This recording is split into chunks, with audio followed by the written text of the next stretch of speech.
इंसान है आप, जो मेरी शादी इतने घटिया इंसान से करवाने जा रहे थे आप। अगर मैं हवार हूं ना तो तुम मेरे को दूध में धुली नहीं हो। आप ठीक कह रहे पापा, मुझे तो इससे अपनी सौतेली बहन कहते हुए भी शर्म आ रही है। तू और तेरा बच्चा मेरे हाथों से बचोगे नहीं। अगर किसी ने उस बच्चे को हाथ भी लगाया तो मुझसे बुरा कोई नहीं होगा।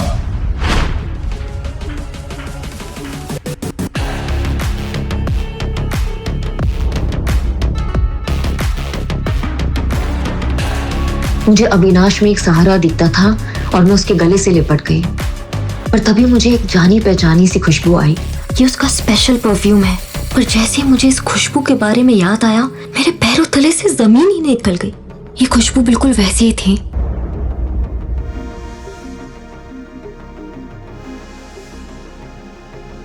अव्या, क्या तुम मुझसे शादी करोगी अभी इसी वक्त?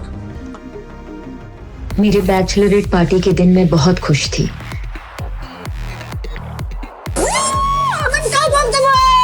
तो एक सेलिब्रेशन तो बनता है बेटा। पर शादी के एक दिन पहले मेरे साथ ऐसा घिनौना हादसा हुआ जिसे बताने में भी मुझे शर्म आती है।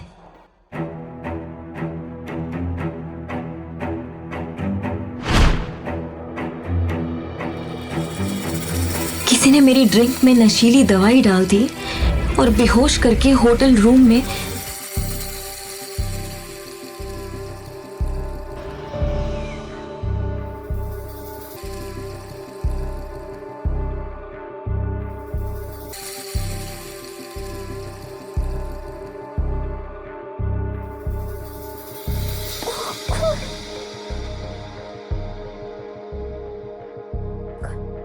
मैं ऋषि के साथ यहाँ।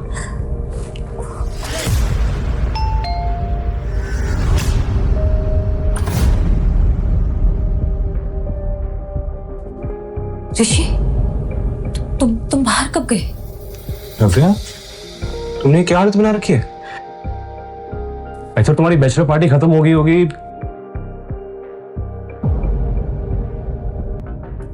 ऋषि, डोंट यू डेयर, अपनी जुबान से मेरा नाम भी मत लेना।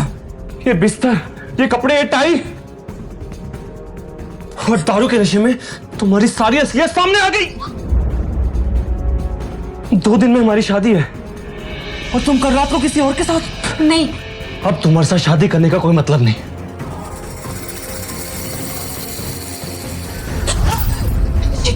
ऋषि, ऋषि मेरी बात सुनो। ऋषि प्लीज मेरी बात सुनो। ऋषि ने शादी तोड़ दी और चला गया।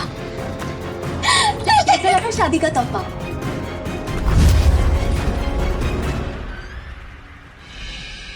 तो हो गई, पर दूल्हा बदल गया। जो ड्रिंक मैंने कल रात पी थी उसमें नशीली दवाई उसी ने मिलाई थी। इतना बड़ा धोखा किया मेरे साथ कनिका। क्यों? क्योंकि मुझे ऋषि की साली नहीं, घर वाली बनना है। और बात रही तुम्हारी, तो तुम्हें तो मैं कभी खुश नहीं रहने दूंगी।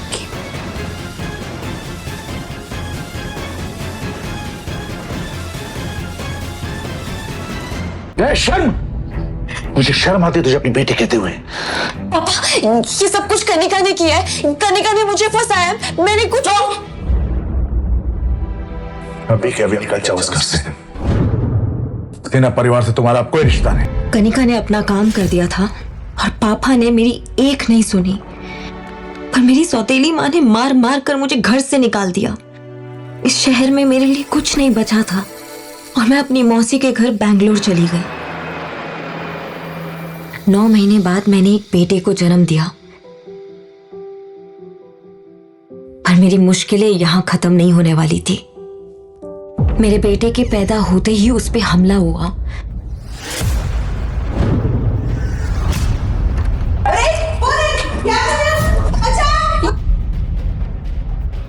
पर मौसी ने उसे बचा लिया। कौन था वो आदमी, आपको पता चला?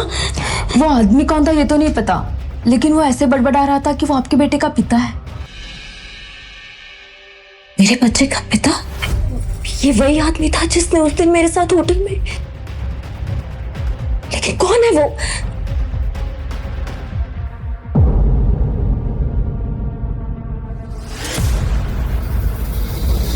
धीरे धीरे समय बीतता गया और मेरा बेटा आरफ मेरी जान बन गया। मैंने उसे ही अपनी दुनिया मानकर फिर से एक नई शुरुआत की। मैं अपने अतीत को भुला चुकी थी और आरफ पर इसका साया भी पड़ने देना नहीं चाहती थी।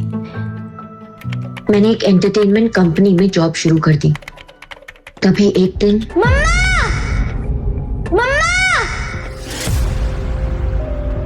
जल्दी आओ। आरफ पापा मिल गए। देखो हम दोनों के हाथों में सेम ही निशान है। आरफ तुम। मैंने उस आदमी का चेहरा देखा और मैं जैसे खोई गई। उसकी आंखों को देखकर ऐसा लग रहा था कि जैसे उसका और मेरा कोई पुराना रिश्ता था। मम्मा यही मेरे पापा है ना? पापा को घर लेके जा रहे हैं। आरफ ये क्या बोल रहे हो तुम? तुम्हारे पापा नहीं है क्या? हमारे मैनेजर वहां आए और डांटते हुए बोले, आरफ को बाहर लेके जाओ, हमारी कंपनी के सीईओ अविनाश आहूजा के। आरफ प्लीज, वो तुम्हारे पापा नहीं है। Hello Navya, come to my cabin right now. Yes sir, yes sir. God, Arif तुम मेरे केबिन में बैठो, मैं आती हूँ। वो तुम्हारा बेटा था? क्या तुमने बोला था उसको ये सब करने के लिए?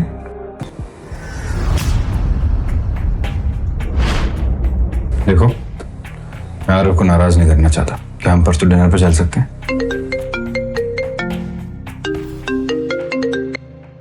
मैं ये सोचकर बहुत खुश हो रही थी कि ये मेरी जिंदगी की एक नई शुरुआत है कि तभी मेरा फोन बजा और ऊपर पापा का नाम देखकर मेरे होश उड़ गए। 6 साल बाद पापा ने मुझे फोन किया था।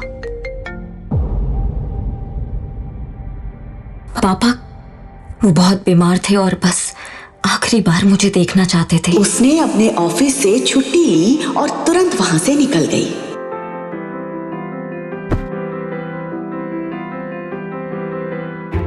कुछ घंटों बाद वो बेंगलुरु एयरपोर्ट पर चेक इन कर रही थी।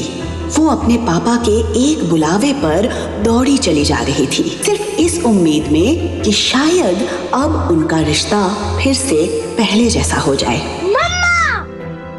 आरव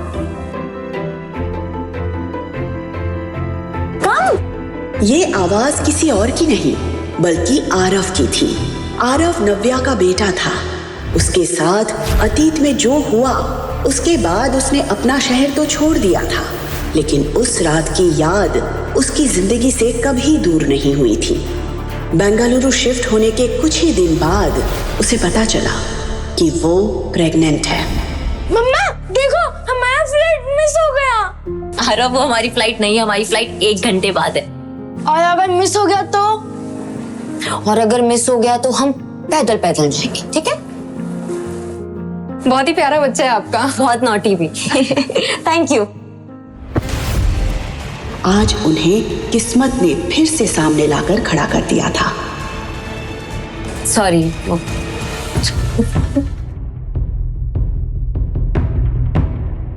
मुझे सर की फ्लाइट चेंज करवानी है। इस लेडी को भी आपने बिजनेस क्लास की टिकट दे दी। अविनाश सर बिजनेस क्लास से ट्रैवल करते हैं क्योंकि उनको डिस्टर्बेंस नहीं पसंद है। वो ये बच्चे का शोर सुनते हुए ट्रैवल नहीं कर सकते। या तो आप इनकी क्लास चेंज करिए या अविनाश सर के लिए दूसरी फ्लाइट कीजिए। He just can't travel with kids. Excuse me, क्या कहना चाहते हैं आपके सर? शोर मचा रहा था मेरा बेटा। वो शोर नहीं मचा रहा था, वो मुझसे बात कर रहा था। Really? शशांक, मैम को मेरी तरफ से एक हियरिंग चेकअप का एक पैकेज गिफ्ट करो। या तो इनके कान खराब हो गए हैं या इन्हें ऊंचा सुनने की आदत पड़ गई है। नव्या और अविनाश के बीच बहस भड़कती जा रही थी, लेकिन इन सब से अलग आरव का ध्यान तो कहीं और ही था। अविनाश एकटक आरव को देख रहा था। न जाने क्यों उसके मुंह से पापा शब्द सुनकर अविनाश को एक अजीब सी फीलिंग हो रही थी। तो मम्मा इज माय डैड। नहीं है वो तुम्हारे डैड, प्लीज ऐसे नहीं बोलते। बट मम्मा सी हम दोनों के हाथों में सेम निशान है। एक जैसा निशान देखकर अविनाश और नव्या भी हैरान रह गए। ऐसे सेम निशान होने से कोई किसी का पापा नहीं होता यार। सीरियसली, इनकी पूरी फैमिली फन। जहां अविनाश के दिल पर आरव की मासूमियत छप गई थी, वहीं नव्या ने तुरंत आरव के हाथ से अविनाश का हाथ छुड़ाया और उसे अपनी तरफ कर लिया। इनफ आरव, ऐसे किसी का भी पापा नहीं होते। बट मम्मा उसने आरव को इतने प्यार से पाला पोसा था कि आज तक उससे तेज आवाज में बात तक नहीं की थी, लेकिन आज सिचुएशन उसके हाथ से निकल गई थी।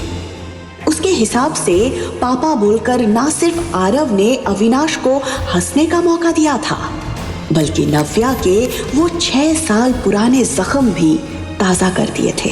अविनाश को ऐसा लग रहा था कि नव्या की लाइफ में जो भी पर्सनल इश्यूज हैं, उसकी वजह से आरव के दिल पर बुरा असर पड़ रहा है, और ये बात उसे जरा भी अच्छी नहीं लग रही थी।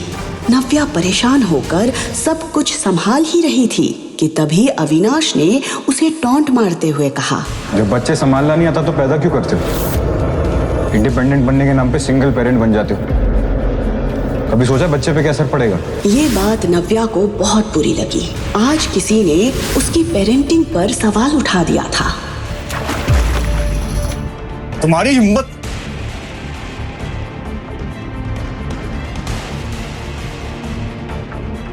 नव्या उसे घूर रही थी और वो नव्या को। इससे पहले कि वो कुछ कहता, नव्या ने आरव का हाथ पकड़ा और वहां से गुस्से में निकल गई। अविनाश को यकीन नहीं हो रहा था कि आज किसी लड़की ने उसके मुंह पर पानी फेंका था। सर आपकी दूसरी फ्लाइट अरेंज हो गई है। Let's go sir. उस लड़की की फिक्र मत कीजिए, उसे मैं देख लूंगा। मैं इसी फ्लाइट में जाऊंगा, इसी लड़की के साथ ट्रैवल करूंगा। पता नहीं सर क्या सोच रहे, क्या करने वाले सर।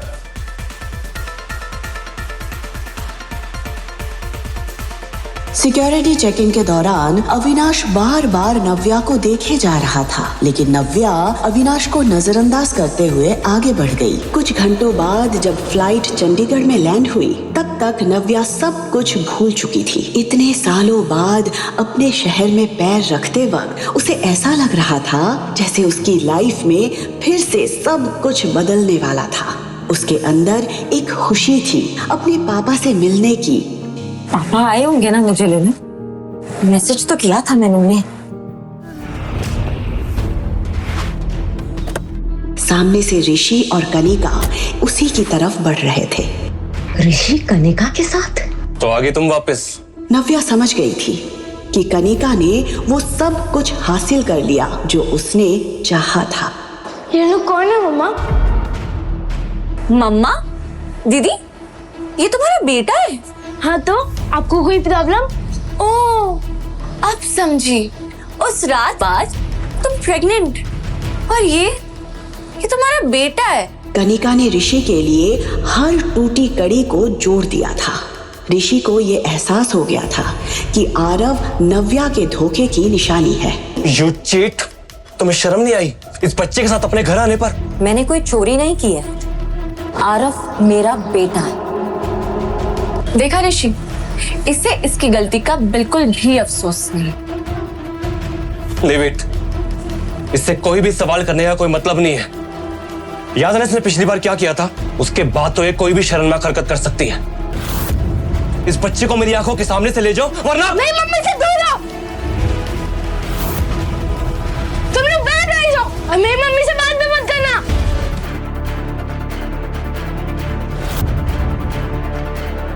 मेरे बच्चे को हाथ लगाने की हिम्मत भी मत करना। Behave yourself। शायद तुम भूल रही हो कि तुम ऋषि शेखावत से बात कर रही हो, समझे? नो वंडर है बच्चा इतना बदतमीज है। माँ के गुण है इसमें। ये सिखाया तुमने अपने बच्चे को? और एक सिंगल मदर से क्या उम्मीद कर सकते हैं? मम्मा को कुछ मत बोलना, आप गंदे हो। नव्या इसका मुंह बंद करो। उठा कर तो दिखाओ। ये सुनते ही नव्या ने पीछे पलट कर देखा तो ये आवाज किसी और की नहीं बल्कि अविनाश आहूजा की थी। उसे देखकर नव्या शॉक्ड रह गई थी।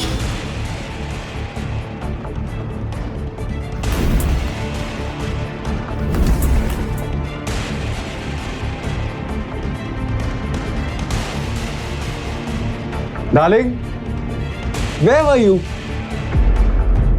मैं तुम्हें कब से ढूंढ रहा था। ये सर को क्या हो गया है? ये दीदी को डार्लिंग क्यों बोल रहा है? Hey kiddo, how are you? पापा आप आ गए? Of course.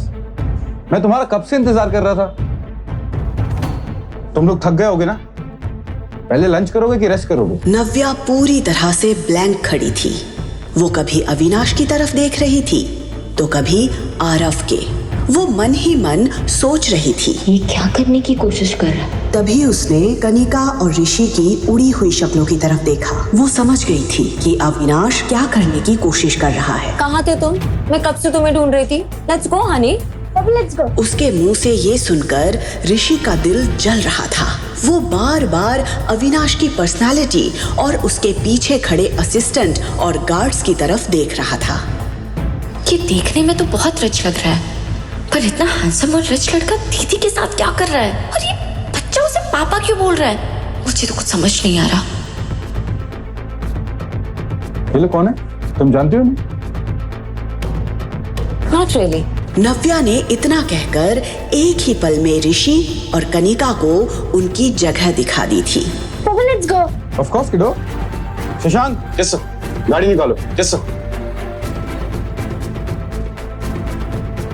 असिस्टेंट, बॉडीगार्ड्स, ये नाव्या ने किससे शादी कर ली और हम लोगों को पता भी नहीं चला।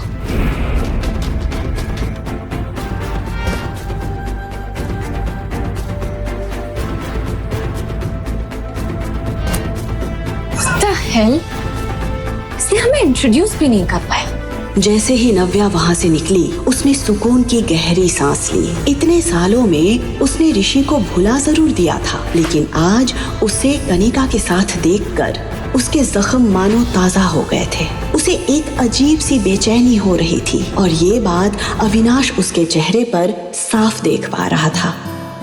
पापा हम कहाँ जा रहे हैं? Aarav, what is wrong with you? तुमको पापा क्यों बुला रहे हो? तुम्हारा पापा नहीं है। पर मम्मा, वो मेरे पापा है, मुझे पता है। नो आरव, नहीं, प्लीज उनको पापा मत बुलाओ। थैंक यू सो मच उस वक्त हमें उन लोगों से बचाने के लिए। शेली, आई थिंक तुम्हें थैंक यू से पहले सॉरी बोलना चाहिए। मुझे पता था सर, इतनी आसानी से लड़की को नहीं छोड़ेंगे। नव्या को भी फील हुआ कि शायद उसने अविनाश पर पानी फेंककर कुछ ज्यादा ही रिएक्ट कर दिया था। I know I was wrong. मुझे वैसे रिएक्ट नहीं करना चाहिए था। आपने मेरी पेरेंटिंग पे सवाल उठाया था, इसलिए मैं खुद को रोक नहीं पाई थी। पर फिर भी गलत थी मैं। आई am sorry, I am really sorry. पर अविनाश को देखकर लग रहा था जैसे उसे नव्या की बातों में जरा भी इंटरेस्ट नहीं था। Are you listening? मैं आप ही से बात कर रही हूँ। शशांक, गाड़ी साइड में रोक दो, हम यहीं से टैक्सी कर लेंगे। व्हाट? माय गॉड, कितना एटीट्यूड है। मैंने सोचा इन्होंने मेरी हेल्प की है तो मैं सॉरी बोल देती हूँ। मैंने कुछ ज्यादा सोच लिया। गाड़ी अभी रोकिए, अभी की अभी रोकिए गाड़ी।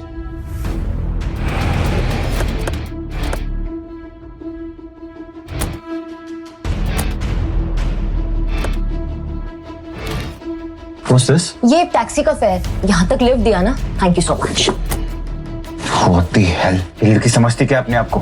वो देख रहा था कि नव्या आरव का हाथ पकड़कर दूसरे टैक्सी का वेट कर रही थी। अविनाश का चेहरा देखकर शशांक को हंसी भी आ रही थी और उसे डर भी लग रहा था। वो अविनाश के गुस्से से अच्छे से वाकिफ था, इसलिए उसे पता था कि अविनाश ने इस वक्त अपने आप को कितना कंट्रोल किया हुआ था। अविनाश वहाँ से निकल जरूर गया था, लेकिन अभी भी उसके मन और दिमाग में नव्या और आरव की शक्ल घूम रही थी। इंटरेस्टिंग, कुछ तो है इस लड़की और इसके बेटे में। I don't know what, but there is something. Navya taxi रुकने का वेट कर ही रही थी कि तभी उसकी दादी का फोन आया।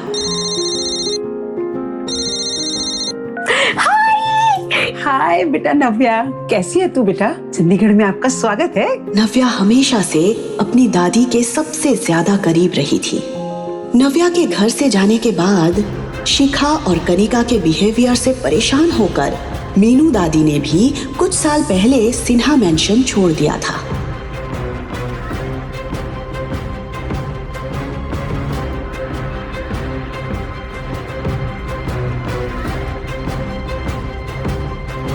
लेकिन फिर एक दिन नव्या के कॉल ने उन्हें फिर से जीने की उम्मीद दे दी थी। दादी, अब बड़ी दादी बन गई है।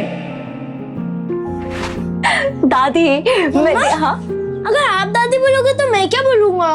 बिल्कुल तेरा चेहरा, वही आंखें। और आरव, आप मुझे सुपर दादी बुला सकते हैं। सुपर दादी! देख, दादी तो मैं हुई और साथ में सुपर पावर भी है, तो हुई ना मैं आपकी सुपर दादी। सुपर पावर वाली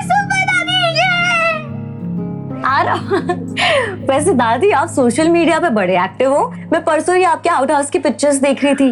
वो गार्डन पहले से भी बहुत सुंदर हो गया है। अब वो अमरूद का पेड़ जो हमने साथ में मिलके लगाया था।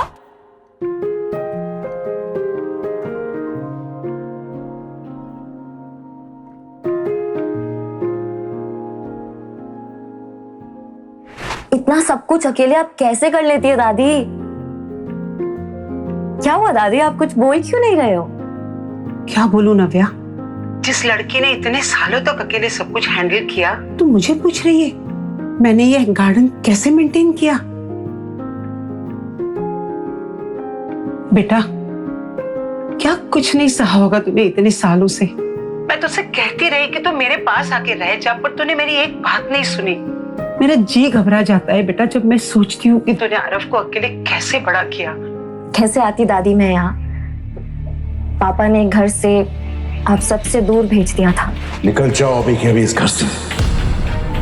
अब सिन्हा परिवार से तुम्हारा कोई रिश्ता नहीं। और अगर पापा को मेरी प्रेगनेंसी के बारे में पता चलता तो पता नहीं वो कैसे रिएक्ट करते। और सच बताऊं तो दादी मैं आपको कोई प्रॉब्लम नहीं देना चाहती थी। तू मेरे लिए कोई प्रॉब्लम कभी भी नहीं खड़ी कर सकती। अरे मेरी तो आंखें तरस जाती हैं बेटा तुझे देखने के लिए। तो आ तो गई हूँ मैं अपनी दादी माँ के पास। बस आधे घंटे में आपके पास पहुंच जाऊंगी दादी। मैं बहुत एक्साइटेड हूँ। मुझे पापा को बताना है कि I missed him so much. I can't wait to meet him. Aarav की चीख सुनते ही नव्या उसकी तरफ भागती है। देख के नहीं चला सकता, अभी लग जाता तो। लेकिन उसे सही सलामत देखकर चैन की सांस लेती है। बैड गाइस यहाँ पे भी आ गए हमें परेशान करने के लिए। आरव, ये बैड गाइस तुम्हारा कुछ नहीं बिगाड़ सकते जब तक मम्मा तुम्हारे साथ। तुम दोनों यहाँ क्या कर रहे हो? अरे हमारा छोड़ो, ये बताओ कि तुम्हारा वो डार्लिंग और उसके बॉडीगार्ड्स कहीं दिखाई नहीं दे रहे। कनिका, मुझे तुम्हें हर चीज बताने की जरूरत नहीं है। नव्या, नव्या, आरव ठीक तो है ना नव्या? हाय दादी, आरव ठीक है। ये बताइए कि आप ठीक हो? लगता है कि दादी को मुझसे बात करने में कोई इंटरेस्ट नहीं। एनीवेज, तुम दोनों ने एयरपोर्ट पे कम तमाशा नहीं किया था। अब क्या लेने आए हो यहाँ पे? ओ हेलो, हमें भी आने का कोई शौक नहीं है। ये तो शेखर अंकल ने कहा इसलिए हमें आना पड़ा। बाय द वे, पापा ने तुम्हें घर बुलाया अभी। हम गाड़ी में वेट कर रहे हैं, आ जाओ। Let's go. आरव, तुम यहाँ साइड में खड़े रहो और हिलना मत, मैं बैग लेके आ रही हूँ। दादी, सुना आपने? पापा ने मुझे घर पे बुलाया। क्या लगता है आपको वो मुझे माफ कर देंगे ना? आरव को अपनाएंगे ना वो? दादी, क्या मुझे जाना चाहिए ना घर पे? दादी। दादी टेंशन में फोन कट कर देती है। नव्या इतनी उम्मीद से यहाँ आई है, जब उसे पता चलेगा कि शेखर उसे यहाँ क्यों बुलाया है तो उसका तो दिल ही टूट जाएगा। पर सच ज्यादा देर तक छुपेगा नहीं, इसलिए मुझे इसे सब कुछ बता देना चाहिए। तभी नव्या फिर से दादी को फोन करती है। हाँ नव्या बेटा। हाँ दादी, उस वक्त बेटा शेखर ने तुझे यहाँ बिखरे रिश्तों को जोड़ने के लिए नहीं बुलाया। उसने तो तुझे कनिका और ऋषि की सगाई के लिए यहाँ बुलाया है। मुझे पता है कि आपने कुछ भी नहीं किया है, क्योंकि जो कुछ भी किया है वो तो मैंने किया है। कल रात में जिस कमरे में तुम थी उस कमरे में ऋषि नहीं, कोई और था। और मैंने ये सब इसलिए किया क्योंकि अगर कोई ऋषि से शादी करेगा तो वो मैं होंगी। कुछ सेकंड्स के लिए नव्या इमोशनल जरूर हुई, लेकिन फिर उसने अपने आप को एक बार फिर समेट लिया। आखिर कनिका जीत ही गई। माफ कर दे मुझे मेरी बच्ची। मैं नहीं चाहती थी कि ये बात तुझे वहां जाकर पता चले, इसलिए मुझे तुझे बतानी पड़ी।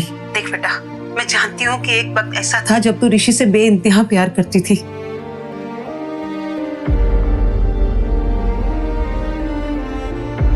आज जब तू तेरी बहन को ऋषि के साथ देख रही है तो मुझे पता है तुझ पर क्या बीत रही होगी।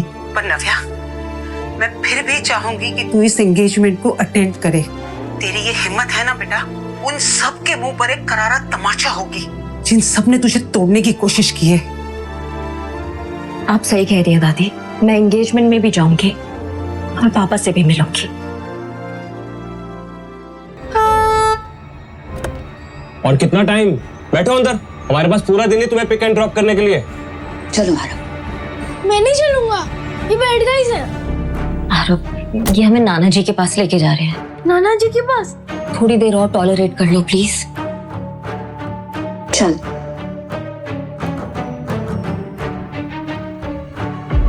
कुछ देर बाद जब गाड़ी सिन्हा पैराडाइज के सामने रुकी तो एक पल के लिए नव्या की सांसें थम गई। ये घर देखते ही उसे वो दिन याद आ गए। निकल जाओ अभी के अभी इस घर से।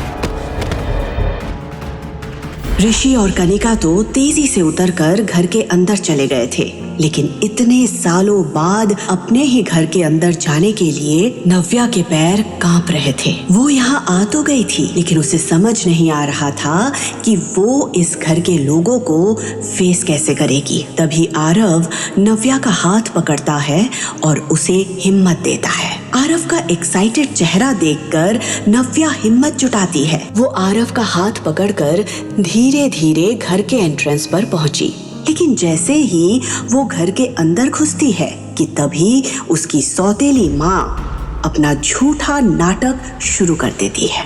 अरे नव्या, सबसे पहले तुम मुंह मीठा करो। अरे आज तुम्हारी घर वापसी है, तुम्हारी बहन की सगाई के लिए। अब दो खुशखबरियां हैं तो फिर मुंह मीठा करना तो बनता है ना।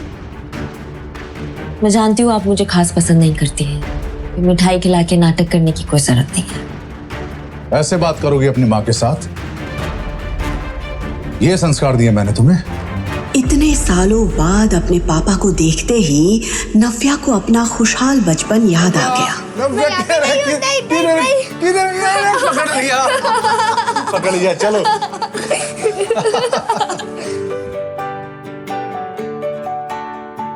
लेकिन इसके बाद शेखर ने जो कहा वो सुनकर उसके होश उड़ गए। पापा, तुम्हें यहां से मैंने दूर भेजा था ताकि तुम्हें अपनी गलती का एहसास हो सके, ताकि तुम सॉरी फील करो, अपनी हरकतों पे शर्मिंदा हो सको, ताकि ये। पापा क्या कह रहे हैं यहाँ पे? आरव मेरा बेटा है। तो रखो अपने पास। इस औलाद को तुम्हारी मेरे पास लाने की हिम्मत कैसे हुई? पापा please stop it. You stop now. तुम्हें क्या लगा था कि तुम इस बच्चे को लेकर यहां पर आओगी और मेरा मन इसे देख के पिघल जाएगा? मैं इसे देखकर सब कुछ भूल जाऊंगा वो बेइज्जती जो मेरी तुम्हारे कारण हुई थी। Dad please calm down. चलिए आइए बैठिए। प्लीज जोर से मत बोलिए डैड, आपका बीपी बढ़ जाएगा। बैठिए।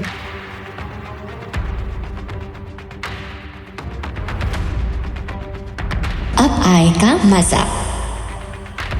लीजिए पानी पीजिए। Calm down. After all he is your grandson.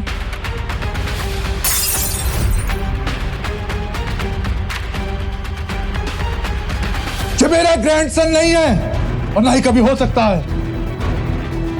तेरा परिवार इस बच्चे को कभी एक्सेप्ट नहीं करेगा नव्या। ये बात तुम जिंदगी भर मत भूलना।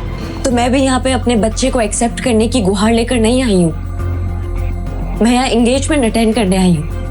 वो अटेंड करूंगी और यहाँ से चली जाऊंगी। करो, बिल्कुल करो। इनफैक्ट मैंने तुम्हें बुलाया है एंगेजमेंट के लिए, लेकिन मेरी भी एक शर्त है। इस सगाई में केवल तुम वेलकम हो। ये बच्चा उस इवेंट में नहीं आ सकता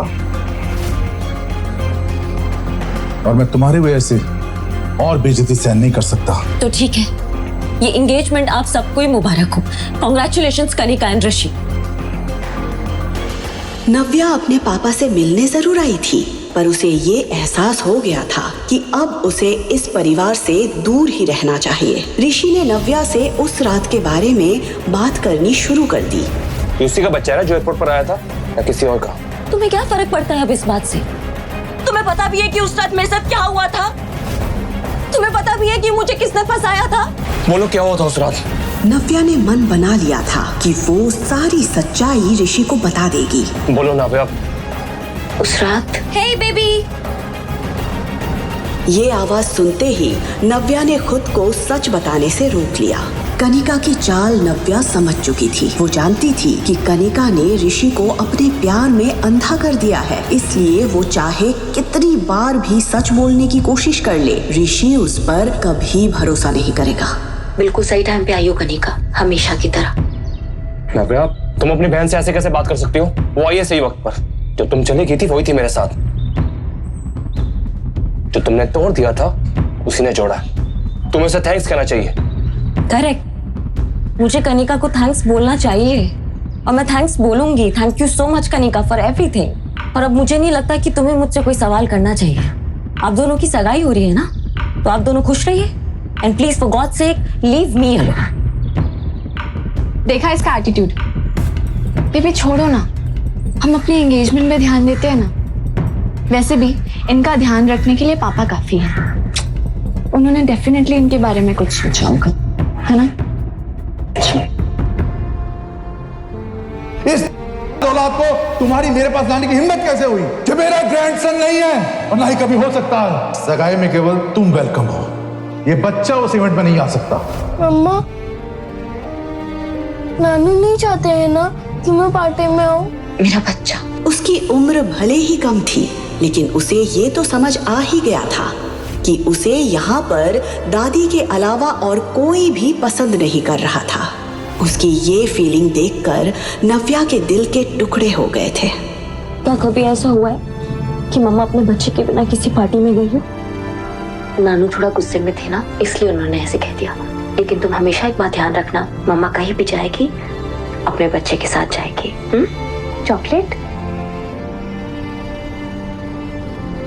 नव्या ने आरव को तो बहला दिया था, लेकिन उसके मन में अभी भी उथल पुथल मची हुई थी।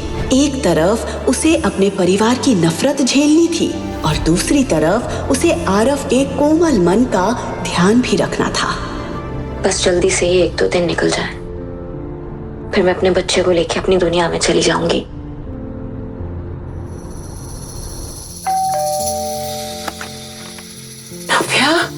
नव्या आरव को लेकर अपने दादी के घर पहुंची। दादी ने नव्या और आरव को ढेर सारा प्यार दिया, जो वो अपने पापा से एक्सपेक्ट कर रही थी। आज एंगेजमेंट पार्टी थी। ऋषि शेखावत और कनिका सिन्हा की सगाई होने वाली थी। इस पार्टी में देश के जाने माने लोग और बड़े बड़े बिजनेसमैन भी शरीक होने वाले थे। उनमें से एक था mister Ahluwalia.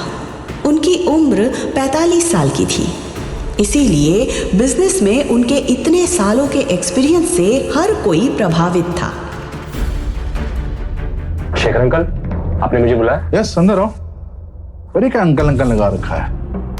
Call me dad बेटा। ऋषि, आज का दिन मेरे लिए बहुत इंपॉर्टेंट है। ये शादी एक शादी नहीं, बल्कि हमारे फैमिली बिजनेस को मजबूत करने का तरीका भी है। आज मैं तुम्हें अपनी सबसे प्रीशियस डॉटर देने जा रहा हूँ। आई होप कि तुम उसका अच्छे से ख्याल रखोगे। आप बेफिक्र रहिए डैड, मैं कनिका का अच्छे से ख्याल रखूंगा। आज पार्टी में कुछ खास गेस्ट आने वाले हैं। मिस्टर आलूवालिया, उनसे मिलने कई लोग आएंगे। बड़ी मुश्किल से वो यहाँ आने के लिए राजी हुए हैं, और तुम तो जानते हो कि उनसे रिश्ता बनाने के लिए लोग बस एक मौका ढूंढते हैं, और आज की पार्टी में उन्हें ये मौका मिल जाएगा। ध्यान रहे, उन्हें किसी भी तरह की कोई दिक्कत नहीं होनी चाहिए। Sure dad. आज पार्टी में नव्या भी आने वाली है। आपको लगता है वो आएगी? आएगी, जरूर आएगी। मैंने उसे बुलाया है, वो मेरी बात टाल नहीं सकती। इनफैक्ट मेरे एक फोन कॉल पे वो भागते हुए चंडीगढ़ आ गई। वो पार्टी में जरूर आएगी, आई नो। आज वो कोई प्रॉब्लम ना क्रिएट करे। कनिका आज खुशी से फूली नहीं समा रही थी। उफ, सच ड्रीमी एंट्री। आई विश मेरे लिए भी कोई ऐसा ही अमीर राजकुमार आता। ऐसा राजकुमार पाने के लिए ना बड़ा चालाक बनना पड़ता है। क्या मतलब? अरे तुझे नहीं पता, ये राजकुमार इसकी बड़ी बहन का फियांसे था। इसने अपनी बहन को घर से भगाया और अब उसी के फियांसे से शादी कर रही है। अरे हाँ, सालों हो गए नव्या को देखे हुए। इस सिन्हा परिवार ने ना जाने कहाँ गायब कर दिया उसे। अरे मैंने तो सुना था 6 साल पहले नव्या और ऋषि की शादी होने वाली थी, फिर अचानक क्या हो गया? कहाँ चली गई? ये शिखा ने भी तो वैसा ही किया था। शादीशुदा मिस्टर सिन्हा को उनकी वाइफ से दूर करके खुद उनसे शादी कर ली थी। क्या पता इसकी बेटी कनिका ने भी बेचारी नव्या के साथ वैसा ही कुछ किया हो। आज अगर वो होती, इस कनिका की तरफ कोई देखता भी नहीं। उसकी पर्सनैलिटी के आगे कनिका कभी दिखाई नहीं दी, इसीलिए तो जलती है कनिका अपनी बड़ी बहन से। नव्या का तो और ही कुछ अलग है। मेहमानों के बीच कनिका और नव्या को लेकर कंपैरिजन की बातें हो रही थी। अरे मिस्टर सिन्हा, आपकी बड़ी बेटी दिखाई नहीं दे रही, कहाँ है वो? जहां तक मुझे याद है ये ऋषि शेखावत वही है ना जिसके साथ आपकी बड़ी बेटी की शादी होने वाली थी। ये बात जोर से उठते ही सन्नाटा छा गया था। मेहमानों के बीच हो रही बातों से शेखर का खून खौल रहा था कि तभी नव्या के आते ही सिन्हा परिवार के होश उड़ जाते हैं। शेखर के बार बार मना करने के बाद भी नव्या आरव को एंगेजमेंट पार्टी में लेकर आई थी। शेखर तिल मिलाकर नव्या की ओर जाता है। तुम यहाँ इस लड़के के साथ क्या कर रही हो? तुम जानबूझ के अपनी बहन की सगाई खराब करना हो ना? इस लड़के का नाम आरव है पापा, और आरव मेरा बेटा है। और वैसे भी पापा आपने मुझे बैंगलोर से सगाई अटेंड करने के लिए बुलाया ना, सो आई एम हियर। नव्या, मैंने तुमसे कहा था ये लड़का तुम्हारे साथ नहीं आ सकता। इसे अभी के अभी यहाँ से भेजो, वरना मैं इसका हाथ पकड़ के यहाँ से बाहर निकाल दूंगा। मेरे बेटे को कोई छू भी नहीं सकता है, और अगर आप नहीं चाहते कि हम यहाँ रहे तो मैं खुद यहाँ से चली जाती हूँ। दीदी, दीदी स्टॉप। दीदी तुम भी ना, तुम्हें तो पता है डैड गुस्से में तो 4 शब्द ज्यादा भी कह दिया तो तुम क्या सच में चली जाओगी? हाँ, वो क्या है ना दीदी, तुम्हें देख करके 6 साल पहले जो कुछ भी हुआ वो सब याद आ जाता है डैड को। ये सब कुछ कनिका ने किया है, कनिका ने मुझे फंसाया। चुप! एकदम चुप! अब एक शब्द और नहीं। देख रहे हो अपनी बेटी की हरकतें?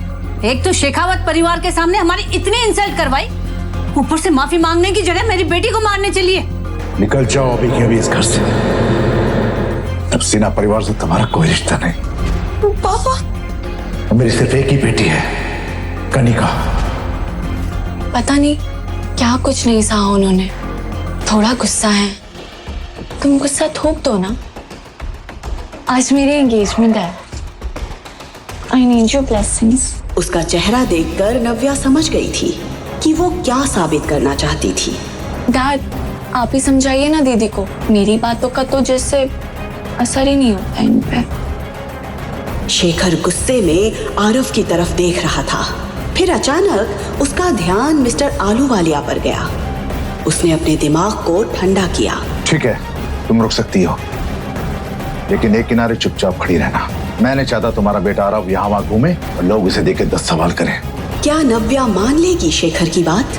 क्या चल रहा था शेखर के दिमाग में? क्या मिस्टर आलूवालिया के साथ मिलकर कोई और साजिश रचने वाला है शेखर नव्या के खिलाफ? मिस्टर आलूवालिया, ये मेरी बेटी नव्या है। अगर आप हाँ गए तो मैं अभी रिश्ता पक्का कर दूं।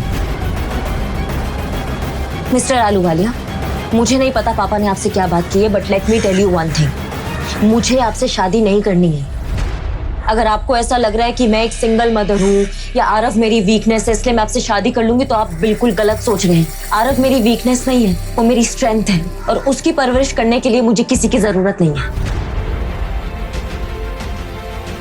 जो ड्रिंक पापा ने मुझे ऑफर की थी उसमें नशे की गोली थी, जिसकी वजह से मैं बेहोश हो गई।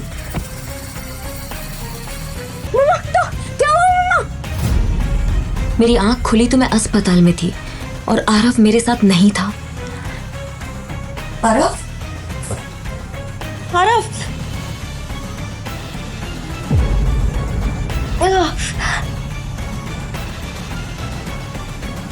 आरव?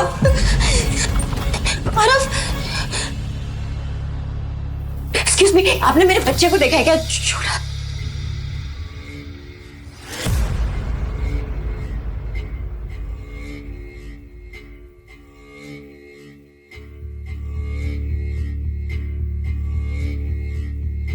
लेटर पढ़कर जैसे मेरी दुनिया ही खत्म हो गई।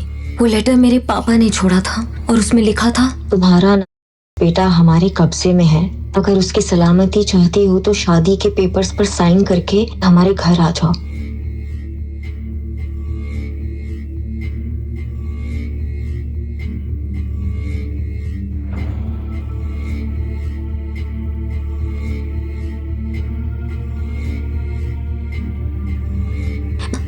मैंने हिम्मत जुटाई पर मैं इस शहर में किसी को नहीं जानती थी। तभी मुझे अविनाश आहूजा का ख्याल आया और मैंने उसको फोन किया। हेलो हेलो, मैं नव्या बोल रही हूँ अविनाश जी, मुझे आपकी हेल्प की जरूरत है। मेरे बच्चे आरव, उसको किसने किडनैप कर लिया है, प्लीज मेरी हेल्प कीजिए, प्लीज प्लीज। नव्या, नव्या तुम बिल्कुल चिंता मत करो, और वो कुछ नहीं होगा। मैं अभी फ्लाइट लेकर रात तक वहां पहुंचता हूँ। Hello hello. मेरी आखिरी उम्मीद अविनाश भी इस वक्त इस शहर में नहीं था, पर मुझे किसी भी हाल में मेरे बेटे आरव को बचाना था।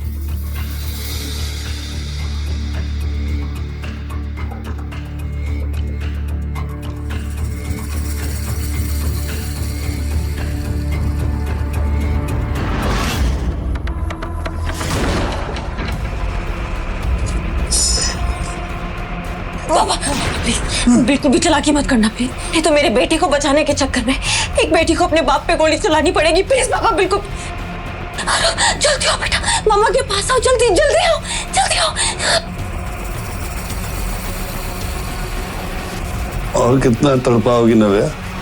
मेरी दोनों ओर खतरा मंडरा रहा था, पर आरव के लिए सब कुछ जायज था। इसलिए मुझे मजबूरन आलूवालिया से शादी करने के लिए मैरिज पेपर्स पर साइन करना पड़ा। वक्त भी कितना जल्दी बदलता है ना नव्या। 6 साल पहले तुम ऋषि के साथ थे और अब देखो तुम आलूवालिया के साथ। वैसे आलूवालिया की दूसरी बीवी कहाँ गई, किसी को कुछ नहीं पता। तुम जरा बच के रहना ना नव्या। तुम भी जरा बच के रहना करने का, क्योंकि ऋषि तुमसे शादी कर रहा है मेरी प्रॉपर्टी के लिए। कहीं उसको प्रॉपर्टी मिलने के बाद वो तुमको ना छोड़ दे। मेरी बात ध्यान से सुन लो, आलू वाले से शादी करने में ही हम सबकी भलाई है। चलो। नहीं पापा, चलो चलो।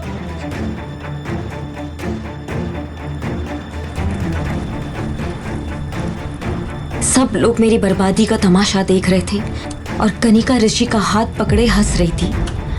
मेरे अंदर लड़ने की ताकत नहीं थी।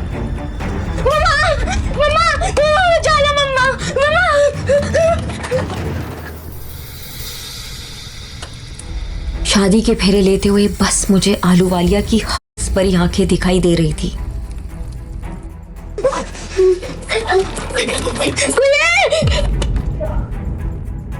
मैं रोते हुए शादी का आखिरी फेरा ले रही थी कि तभी मम्मा! आरव!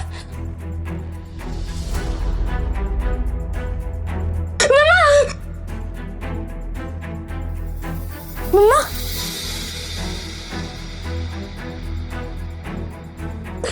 तू ठीक है ना? हाँ? मम्मा, अब आपको शादी करने की जरूरत नहीं है। मुझे शादी नहीं करनी। ये क्या नाटक है नव्या? तुम्हारे बेटे को तुम देखना चाहती हो या नहीं? बहुत हो गया, अब मैं आपसे बिल्कुल नहीं डरने वाली पापा। और मेरे बेटे को कोई छू भी नहीं सकता है। आरव, जल्दी आओ। सब देख रहे हैं नव्या, लोग देख रहे हैं। अभी भी समझ जाओ, हमें बहुत भारी पड़ेगा। पहले तो मेरे बच्चे को किडनैप किया, फिर मेरी जबरदस्ती शादी करवा रहे हो, और अब अच्छा बनने का ढोंग कर रहे हो पापा। इतनी बड़ी बेइज्जती, और वो भी एक की औरत के लिए। Mister Sinha, the deal is of. Mister Ahluwalia, mister Ahluwalia, mister Ahluwalia. मेरा बाप हूं तेरा, मेरी जिंदगी बनाने जा रहा था। बाप नहीं, हैवान है आप, जो मेरी शादी इतने घटिया इंसान से करवाने जा रहे थे आप। अगर मैं हैवान हूं ना, तो तुम मेरे को दूध में धुली नहीं हो। अरे जिस बच्चे को तू अपना खून कह रही है ना, वो किसी साले छाप गुंडे की करतूत है। आप ठीक कह रहे हैं पापा, मुझे तो इससे अपनी सौतेली बहन कहते हुए भी शर्म आ रही है। इसके लिए आपने इतना अच्छा रिश्ता ढूंढा था, और इसके तेवर तो देखो। तू और तेरा बच्चा मेरे हाथों से बचोगे नहीं। अगर किसी ने उस बच्चे को हाथ भी लगाया तो मुझसे बुरा कोई नहीं होगा।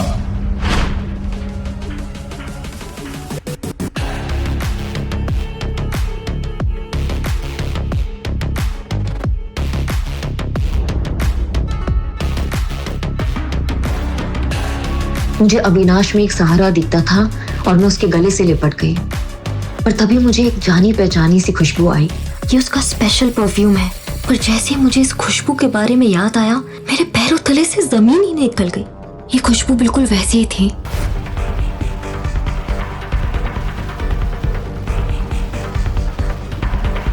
नव्या, क्या तुम मुझसे शादी करोगी अभी इसी वक्त? नव्या इससे पहले कि अविनाश के सवाल का जवाब देती, उसकी आंख खुली और उसने अपने आप को हॉस्पिटल में पाया।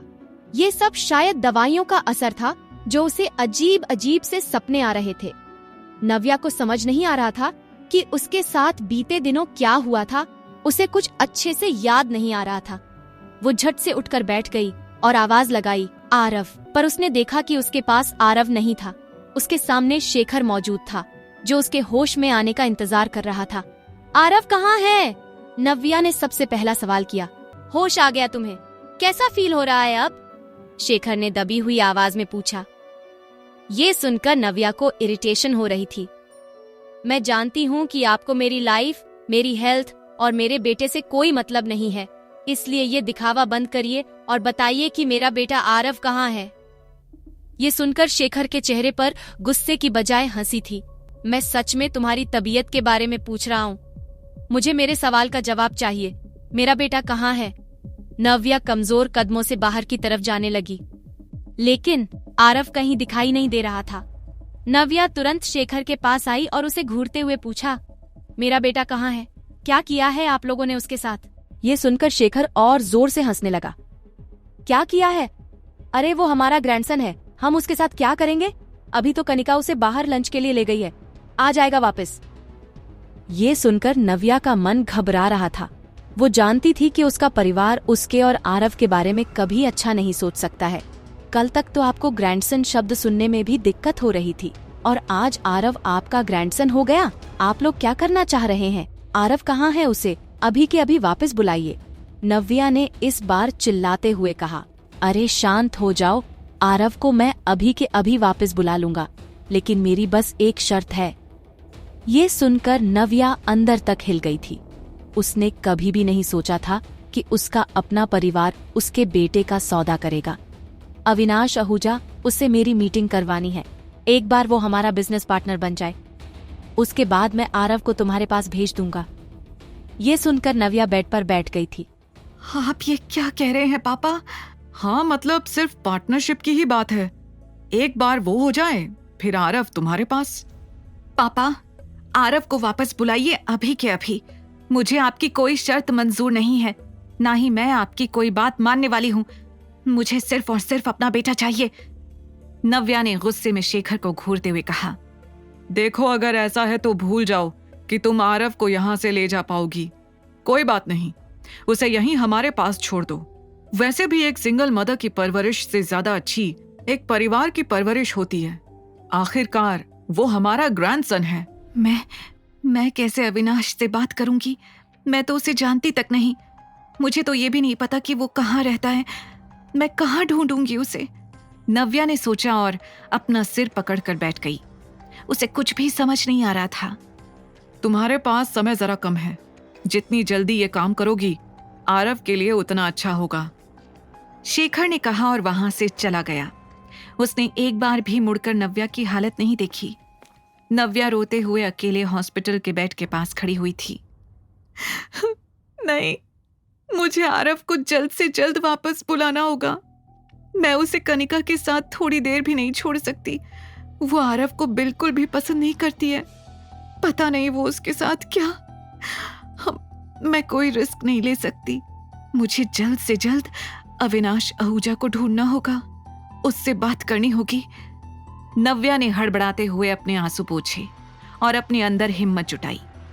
उसने तेजी से अपना फोन उठाया और तुरंत अविनाश के बारे में सर्च करना शुरू कर दिया।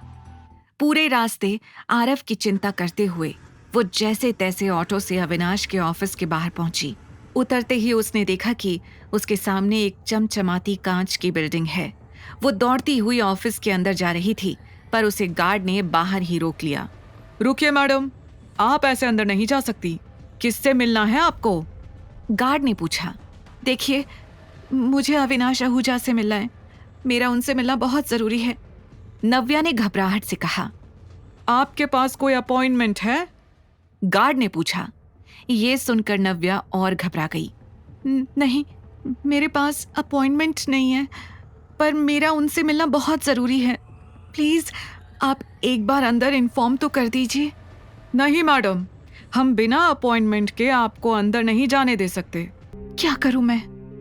अगर मैं अविनाश से नहीं मिली तो पापा आरव को वापस नहीं बुलाएंगे। नहीं, मुझे जल्द से जल्द अविनाश से मिलना होगा। नव्या बार बार ये सोचकर ऑफिस के गेट के अंदर देख रही थी, पर फिर उसकी नजर गार्ड पर पड़ी। वो समझ गई थी कि वो कितनी भी कोशिश कर ले, गार्ड उसे अंदर नहीं जाने देगा। नव्या खड़ी तो बाहर थी, लेकिन उसकी नजर गेट के अंदर थी।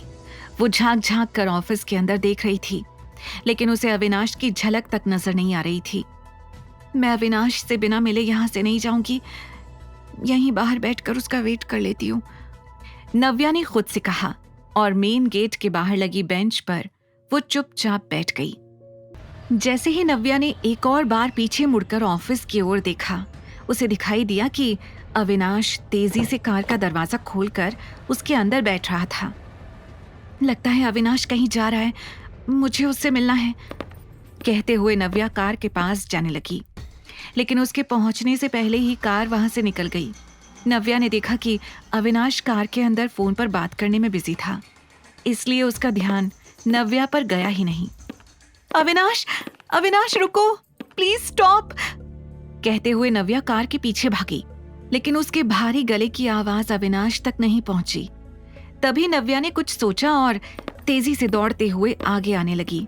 जैसे ही कार राइट टर्न लेकर वहां से निकलने वाली थी, नव्या दौड़ते हुए अचानक कार के सामने आकर खड़ी हो गई। कार नव्या से 4 इंच की दूरी पर रुक गई। What the hell? ये लड़की? शशांक ने कहा और गुस्से में गाड़ी से उतर के नव्या के पास आया। आपको हम लोगों से कोई प्रॉब्लम है क्या?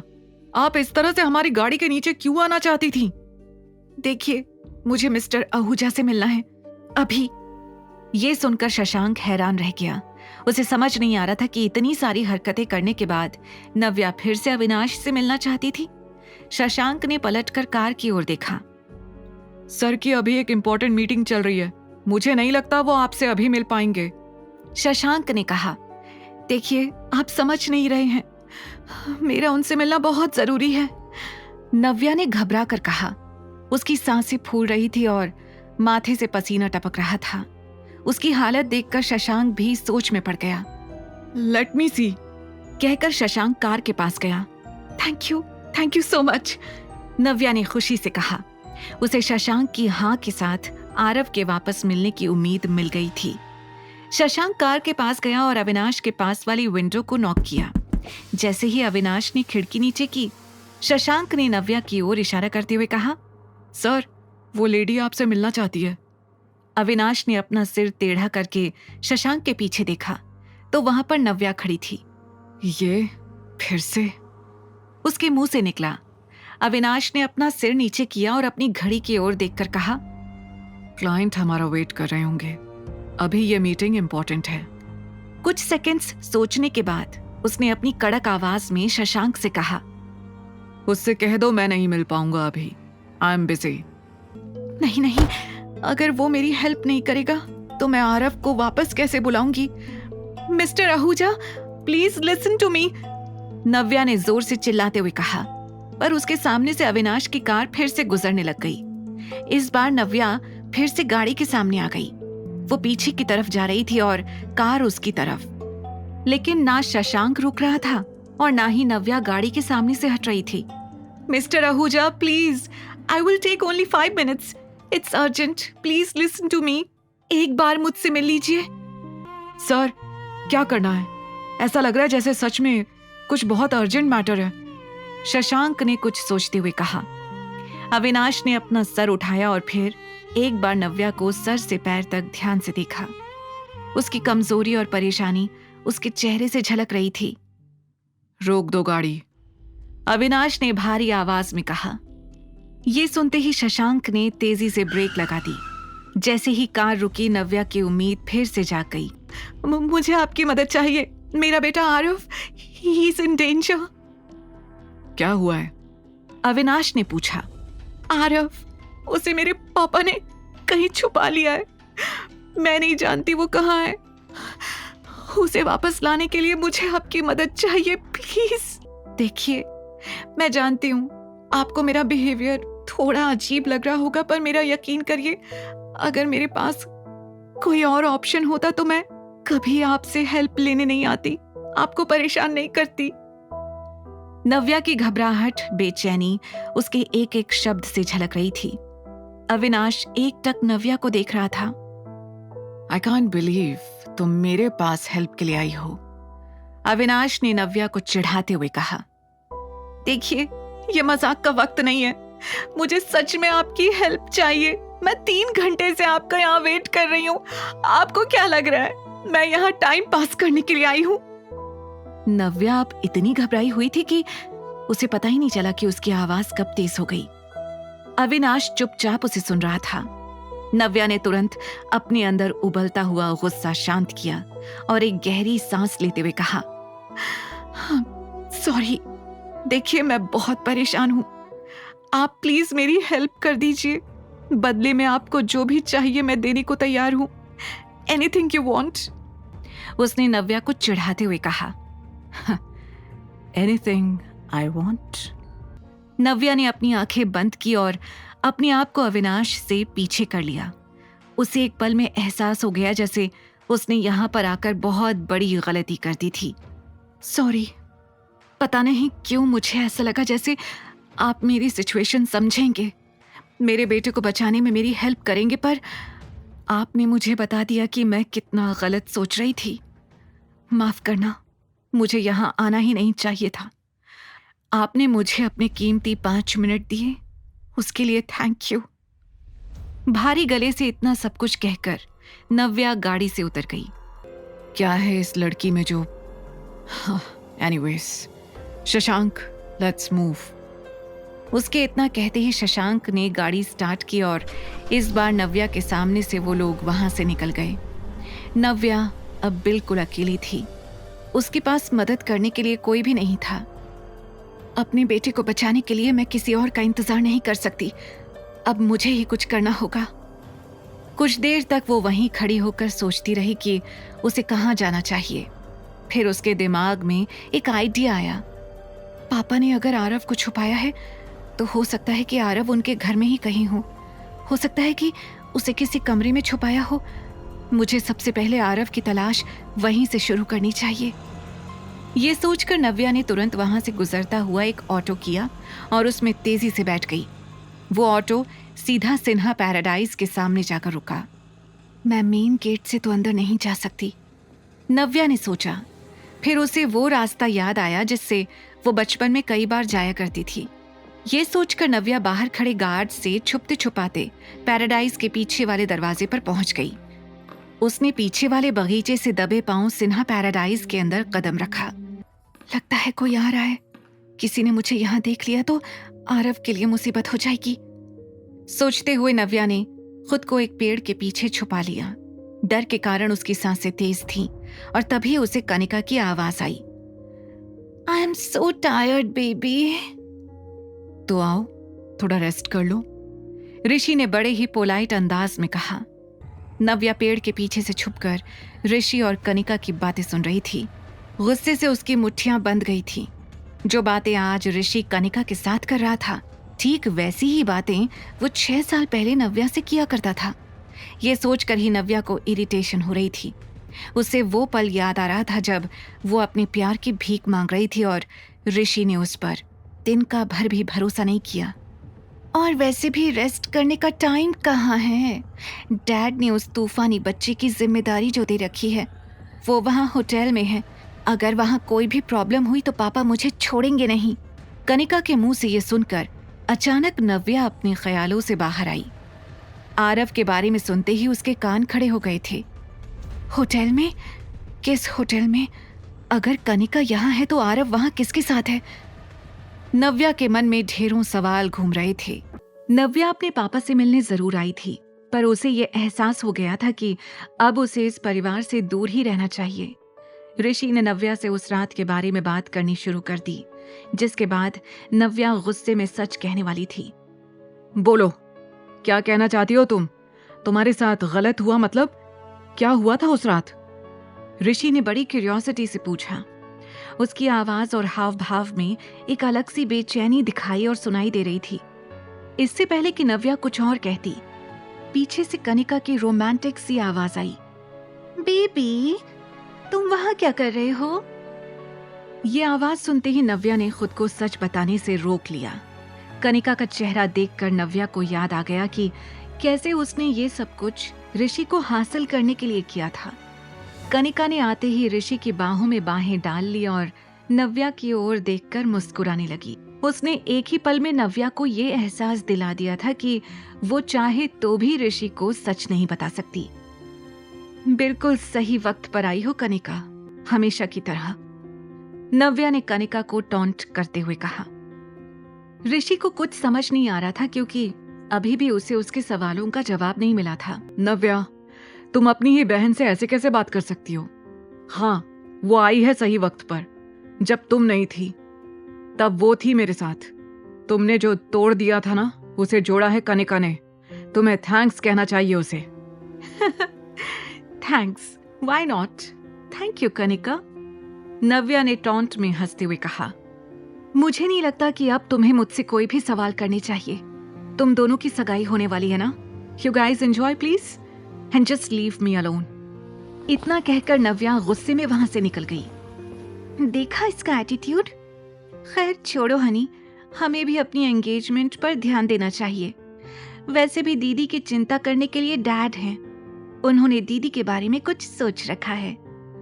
ये कहकर कनिका धीरे से मुस्कुराने लगी। उधर नव्या कैब में बैठकर वापस दादी के घर के लिए निकल गई थी। उसे रह रहकर अपने पापा की बातें याद आ रही थी। नानू नहीं चाहते कि मैं पार्टी में आऊं? आरव ने उदास चेहरे के साथ नव्या को देखते हुए पूछा। उसकी उम्र भले ही कम थी, लेकिन उसे ये तो समझ आ ही गया था कि उसे यहाँ पर दादी के अलावा और कोई भी पसंद नहीं कर रहा था। उसकी ये फीलिंग देखकर नव्या के दिल के टुकड़े हो गए थे। उसने तुरंत आरव को साइड हक किया और प्यार से कहा, मेरा बच्चा, मम्मा आपके बिना किसी पार्टी में जा सकती है क्या? नानू थोड़े गुस्से में थे, इसलिए उन्होंने ऐसा बोल दिया, पर आपको डरने की जरूरत नहीं है। मम्मा जहां भी जाएगी आपको लेकर ही जाएगी। नव्या ने आरव को बहला तो दिया था, लेकिन उसके मन में अभी भी उथल पुथल मची हुई थी। एक तरफ उसे अपने परिवार की नफरत झेलनी थी, तो वहीं दूसरी तरफ उसे आरव के कोमल मन का ध्यान भी रखना था। आई विश ये 2 दिन शांति से बीत जाएं और इस एंगेजमेंट के बाद मैं आरव को लेकर वापस अपनी दुनिया में चली जाऊं, नव्या ने मन में कहा। वो बस इन दिनों के कटने का इंतजार कर रही थी। उसे नहीं पता था कि उसके परिवार ने उसे यहाँ इतनी आसानी से वापस जाने के लिए नहीं बुलाया था। उसे तो भनक भी नहीं थी कि शेखर ने उसके लिए क्या सोच रखा था। नव्या अपनी दादी के घर आराम से रह रही थी और देखते देखते पलक झपकते कब 2 दिन निकल गए उसे पता भी नहीं चला। आज एंगेजमेंट पार्टी थी। शहर के सबसे बड़े 5 star hotel the rising star में ऋषि शेखावत और कनिका सिन्हा की सगाई होने वाली थी। इस होटल का नाम ही ये बताने के लिए काफी था कि शेखावत और सिन्हा बिजनेस वर्ल्ड में किस ओहदे पर थे। यही नहीं, इस पार्टी में देश के जाने माने लोग और बड़े बड़े बिजनेसमैन भी शरीक होने वाले थे, जिनमें से एक थे मिस्टर अहलूवालिया। उनकी उम्र 45 साल थी, इसलिए बिजनेस में उनके इतने सालों के एक्सपीरियंस से हर कोई प्रभावित था। तैयार होने के बाद शेखर ने सबसे पहले ऋषि को अपने कमरे में बुलाया। शेखर अंकल, आपने बुलाया मुझे? ऋषि ने दरवाजे पर नॉक करते हुए कहा। यस, अंदर आओ। और ये अभी तक अंकल अंकल क्या लगा रखा है? Call me dad. शेखर ने मुस्कुराकर कहा। ये सुनकर ऋषि को जरा संकोच जरूर हो रहा था, पर फिर भी उसने हाँ में अपने सिर को हिला दिया। ऋषि, आज का दिन मेरे लिए बहुत इंपॉर्टेंट है। ये शादी सिर्फ शादी नहीं है, बल्कि हमारे फैमिली बिजनेस को मजबूत करने का एक तरीका भी है। मैं आज तुम्हें अपनी सबसे प्रेशियस डॉटर देने जा रहा हूं। आई होप तुम उसका अच्छे से ख्याल रखोगे। शेखर ने सीरियस आवाज में कहा। आप बेफिक्र रहिए डैड, मैं कनिका का पूरा ख्याल रखूंगा। ऋषि ने मुस्कुराकर जवाब दिया, आज पार्टी में हमारे कुछ खास गेस्ट्स आने वाले हैं। मिस्टर अहलूवालिया से मिलने कई लोग आएंगे पार्टी में आज। बड़ी मुश्किल से वो यहाँ आने के लिए राजी हुए हैं। तुम तो जानते ही हो, उनसे रिश्ते बनाने का लोग एक मौका ढूंढते हैं और आज कई लोग इस पार्टी को मौका बना देंगे। ध्यान रहे, उन्हें किसी भी तरह की कोई दिक्कत नहीं होनी चाहिए। शेखर ने कहा। ऋषि शेखर की हर एक बात अच्छे से समझ रहा था।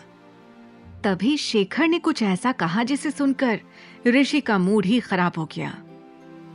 आज नव्या भी आने वाली है, शेखर ने कहा। आपको लगता है वो आएगी?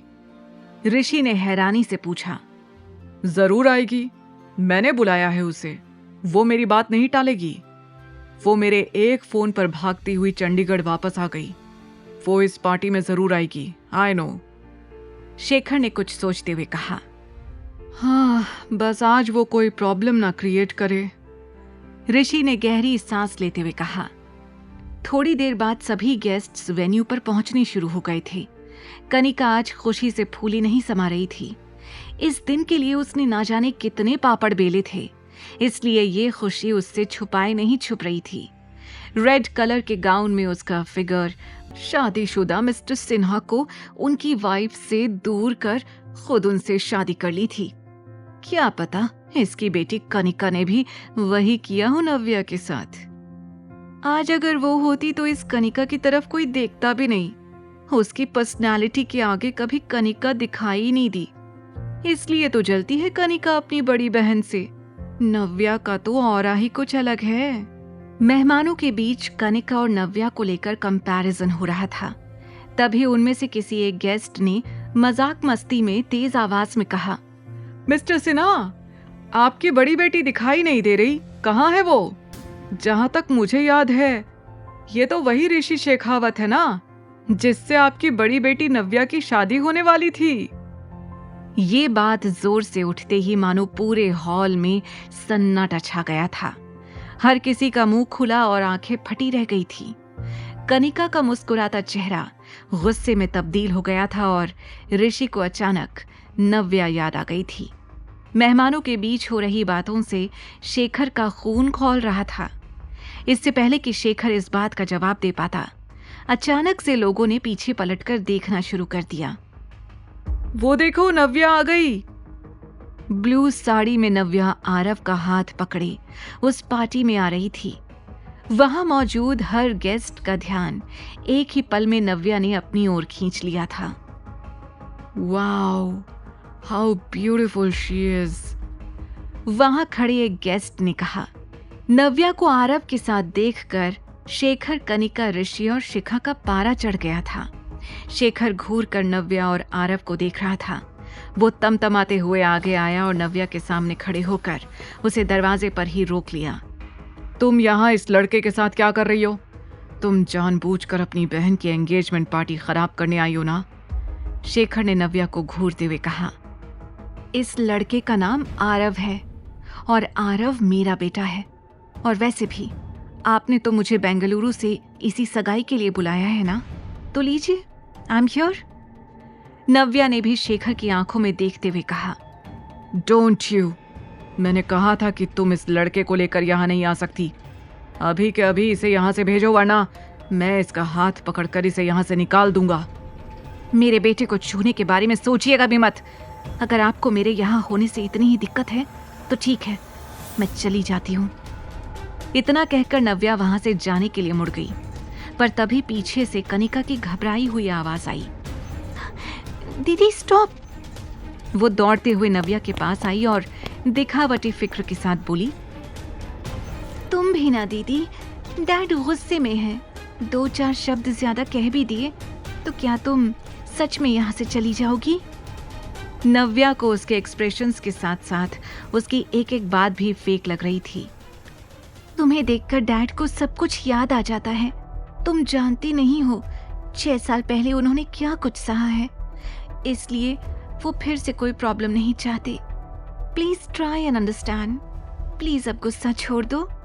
आज मेरी एंगेजमेंट है and I need your blessings. Kanika ने ऋषि का हाथ पकड़ते हुए कहा। उसका चेहरा देखकर नव्या समझ गई थी कि वो क्या साबित करना चाहती थी।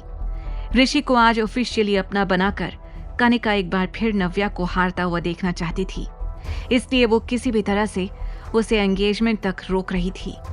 नव्या चुपचाप कनिका का ये तमाशा देख रही थी। डैड, अब प्लीज आप ही कुछ कहिए ना दीदी से। दीदी आपके रोकने पर ही रुकेगी। मेरी बातों का तो कुछ खास असर हो ही नहीं रहा। कनिका ने मुस्कुराकर कहा। शेखर गुस्से में आरव की तरफ देख रहा था। पार्टी में खड़े लोगों की बातें उसके कानों में गूंज रही थी। फिर अचानक उसका ध्यान मिस्टर अहलूवालिया पर गया। उसने अपने दिमाग को ठंडा किया और कुछ सोचने लगा। उसने नव्या से कहा, ठीक है, तुम रुक सकती हो, लेकिन एक किनारे पर चुपचाप खड़ी हो जाओ। मैं नहीं चाहता तुम्हारा ये बेटा आरव हर जगह घूमे और लोग इसे देखकर 10 सवाल करें। क्या नव्या मान लेगी शेखर की बात? क्या चल रहा था शेखर के दिमाग में? क्या नया मोड़ लाएगी ये पार्टी नव्या की जिंदगी में? ये सब जो अभी हुआ था वो नव्या के ख्यालों की गुत्थी थी।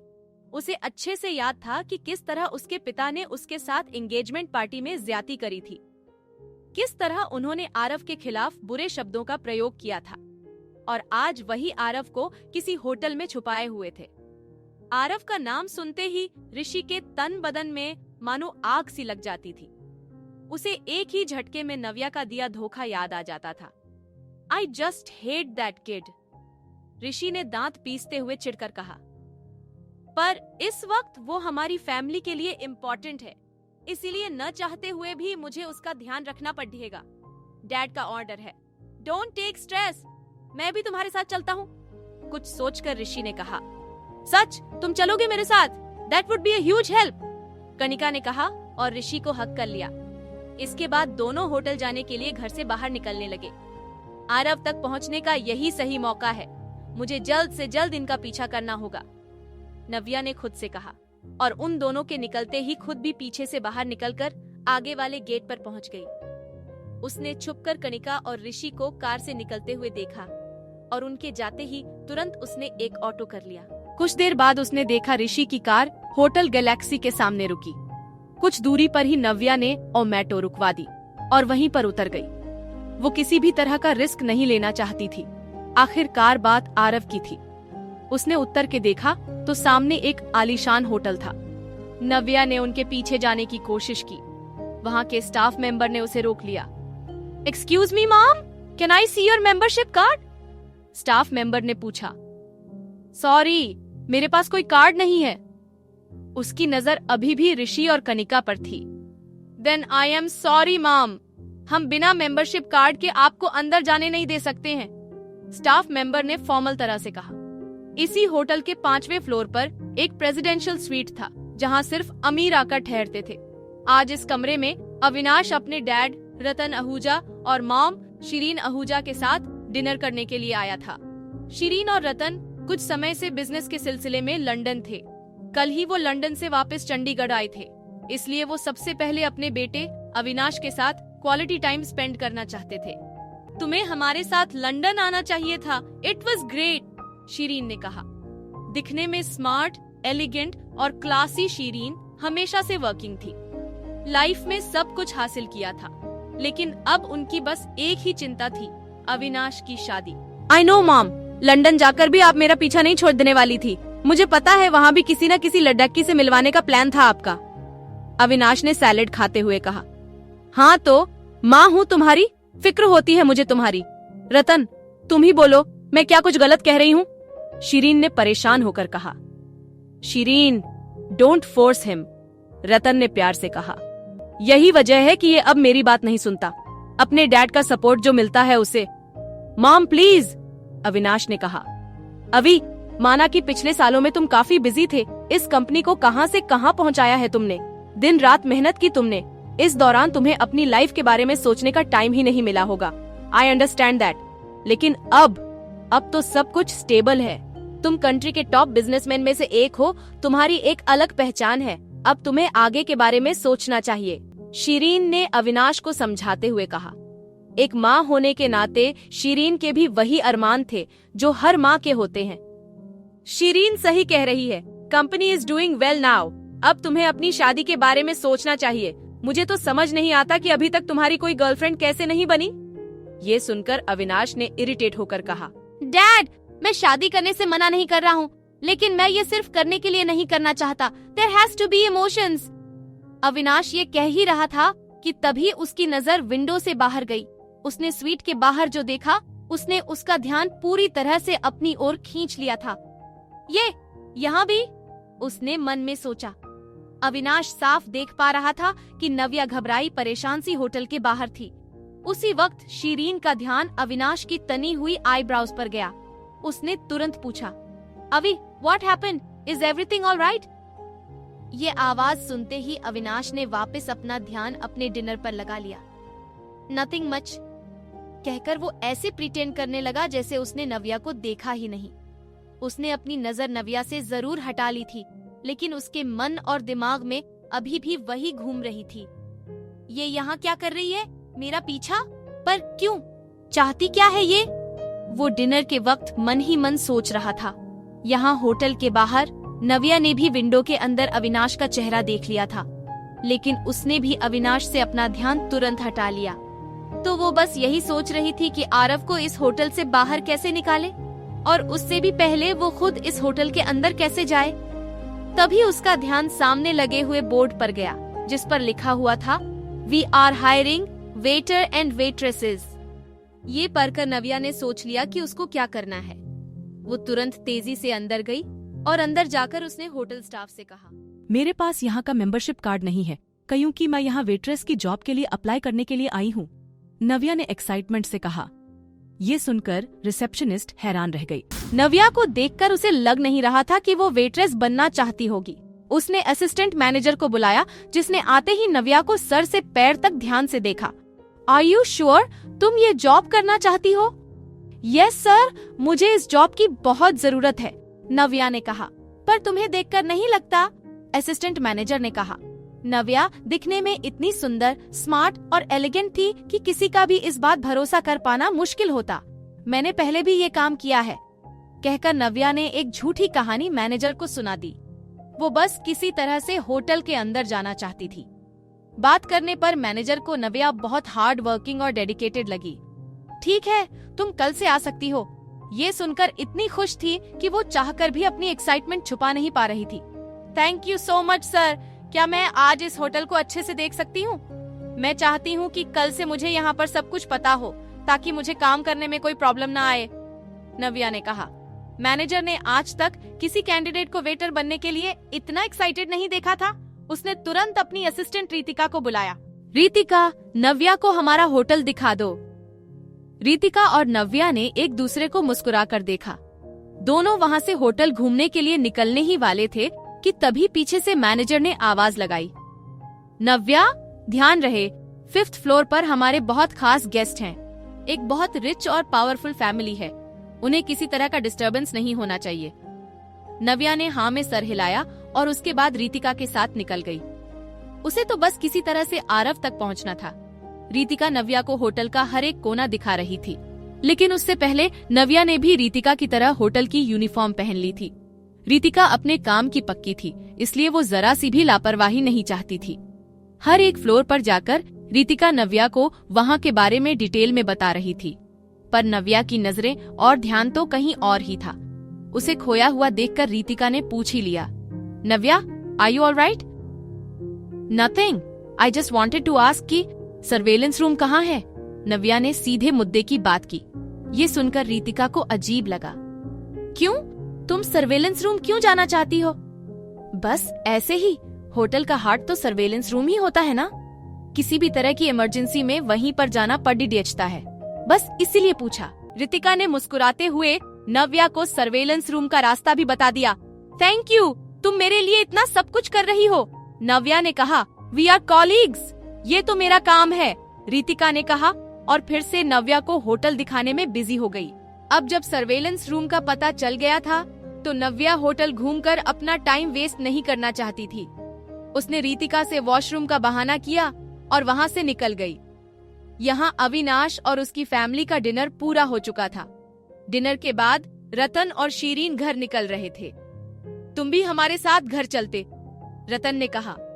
डैड, मैंने कहा ना, एक इम्पोर्टेंट वीडियो कॉन्फ्रेंस है, मुझे यहीं से अटेंड करनी होगी। आप लोग निकल जाइए, मैं बाद में घर आ जाऊंगा, अविनाश ने कहा। जिसके बाद रतन और शीरीन वहां से निकल गए। अविनाश अपने ऑफिशियल गेटअप में आ चुका था, शर्ट टाई और सामने लैपटॉप। यहाँ नव्या वॉशरूम का बहाना करके सर्वेलेंस रूम ढूंढने निकल तो गई थी, लेकिन अभी तक उसे सर्वेलेंस रूम मिला नहीं था।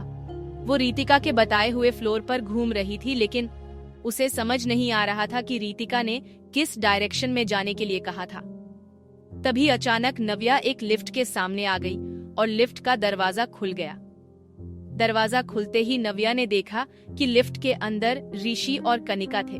नव्या घबराकर पलट गई। अगर इन लोगों ने मुझे देख लिया तो मैं आरव को कभी ढूंढ नहीं पाऊंगी। नो नो, मन ही मन सोचती हुई नव्या पीछे पलटी हुई थी। पर अच्छी बात ये थी कि उसने होटल की यूनिफॉर्म पहन रखी थी, इसीलिए ऋषि और कनिका उसके बगल से निकल गए, पर उसे पहचान नहीं पाए। उन लोगों के आगे जाते ही नव्या ने सुकून भरी गहरी सांस ली। ये 4th फ्लोर है। मैंने इन दोनों को नीचे तो नहीं देखा, मतलब ये ऊपर वाले किसी फ्लोर से आ रहे हैं। सोचते हुए नव्या तुरंत लिफ्ट के अंदर चली गई। 5th फ्लोर पर आते ही उसने 2 बॉडीगार्ड्स को देखा। ये गार्ड्स यहाँ पर? मैनेजर ने तो कहा था कि इस फ्लोर पर उनके गेस्ट्स रुके हुए हैं। नव्या सोच में पड़ गई।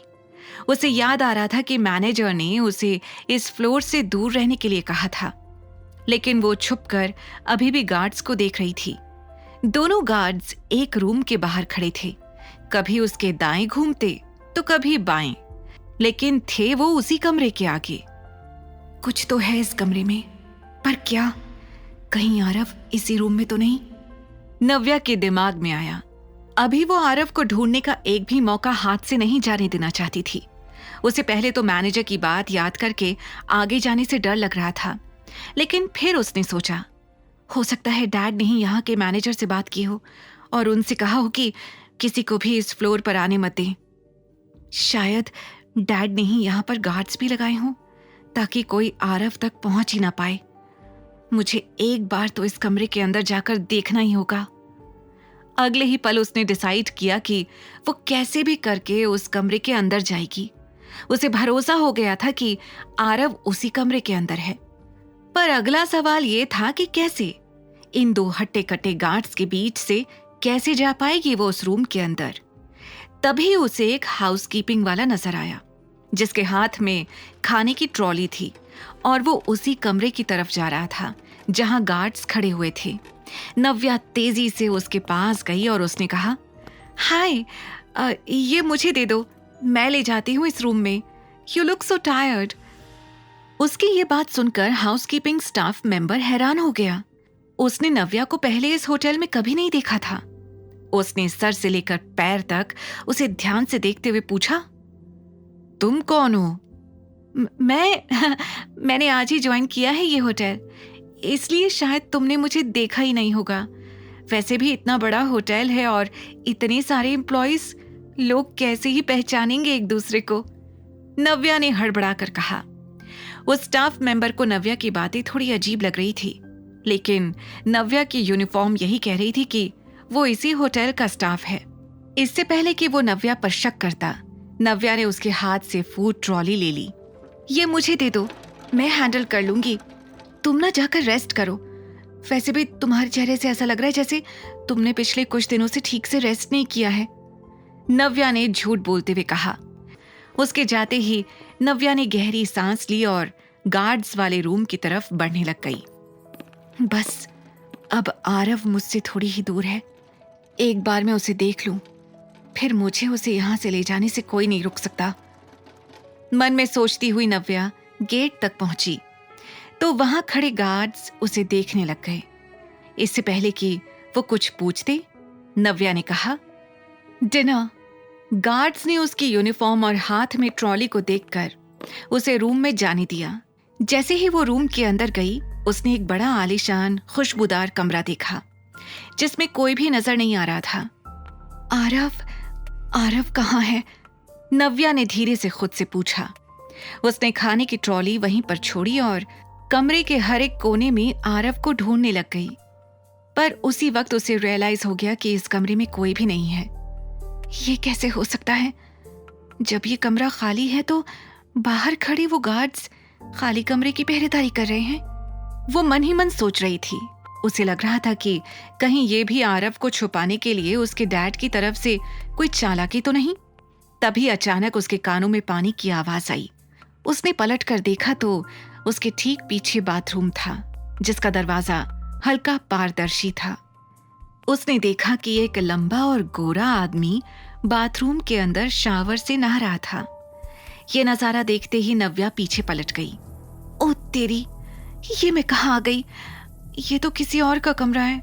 अंदर बाथरूम में जो नहा रहा था उसे बाहर हो रही हलचल की आवाज सुनाई दे गई थी। उसने तुरंत शावर बंद किया।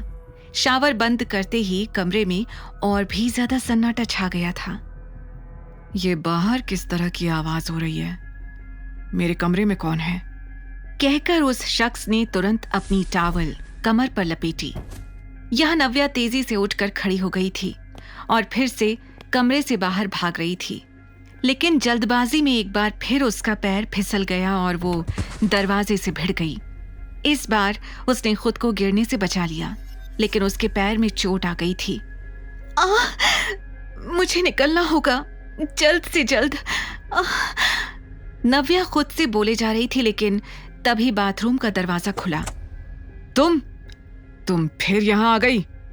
तुम इतनी डेस्परेट हो, मैंने सोचा भी नहीं था। ये आवाज नव्या को जानी पहचानी लग रही थी। उसने पलट कर देखा तो उसके पीछे टॉवल में अविनाश आहूजा खड़ा हुआ था।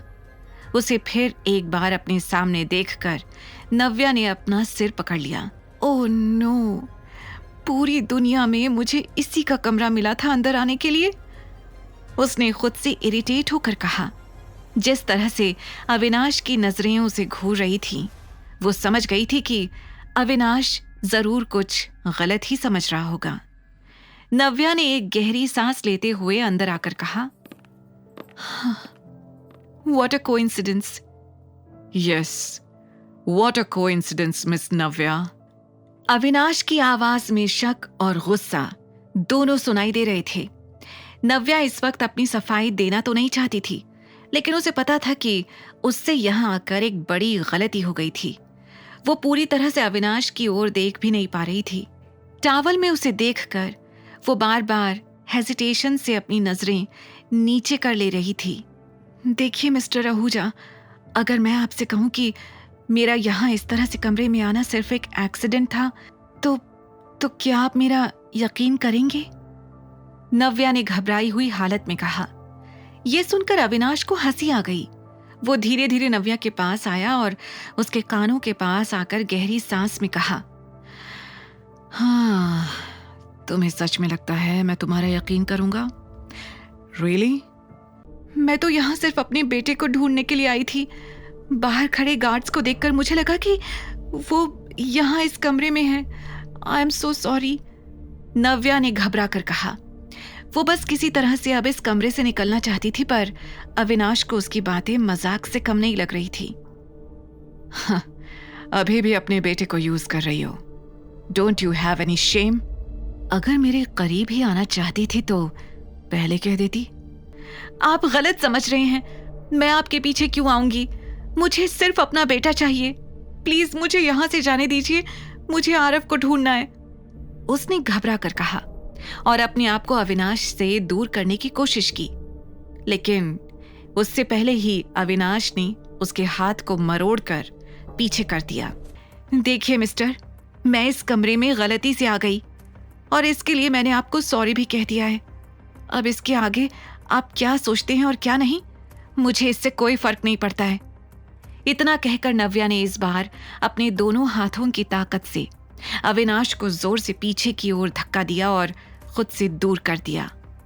अविनाश के पीछे हटते ही नव्या ने रूम का दरवाजा खोला और बाहर निकल गई। अविनाश उसे घूर कर देख रहा था। अंदर ही अंदर उसके गुस्से का उबाल और बढ़ता जा रहा था। ये तुमने ठीक नहीं किया मिस नव्या। उसने तुरंत अपने कपड़े पहने और बाहर निकल गया। बाहर खड़े गार्ड्स ने अविनाश को देखते ही उसे ग्रीट किया। तुम लोगों ने एक लड़की को यहां से निकलते हुए देखा? अविनाश ने कड़ी आवाज में पूछा। हाँ सर, वो यूनिफॉर्म में। एक गार्ड ने झट से कहा। हाँ वही। किस तरफ गई है वो? सर वो तो सामने लिफ्ट की ओर गई थी। तो जाओ ढूंढो उसे। फाइंड दैट गर्ल नाउ, चिल्लाते हुए अविनाश ने कहा और अपने गार्ड्स को नव्या के पीछे भेज दिया। यहां नव्या ने लिफ्ट के ठीक बगल वाली सीढ़ी ली और भागते हुए नीचे वाले फ्लोर पर आ गई। जैसे ही उसने देखा कि अब उसके पास कोई नहीं है और वो पूरी तरह से सेफ है, उसने अपना सिर पीछे दीवार की ओर टिकाया और गहरी सांस लेने लगी। मैं कहाँ फंस गई थी? आरव अगर उस कमरे में नहीं था तो कहाँ होगा? कहाँ ढूंढूंगी मैं उसे इतने बड़े होटल में? कैसे मिलेगा Aarav? Please somebody help me. Navya गहरी सांस लेकर बोल रही थी।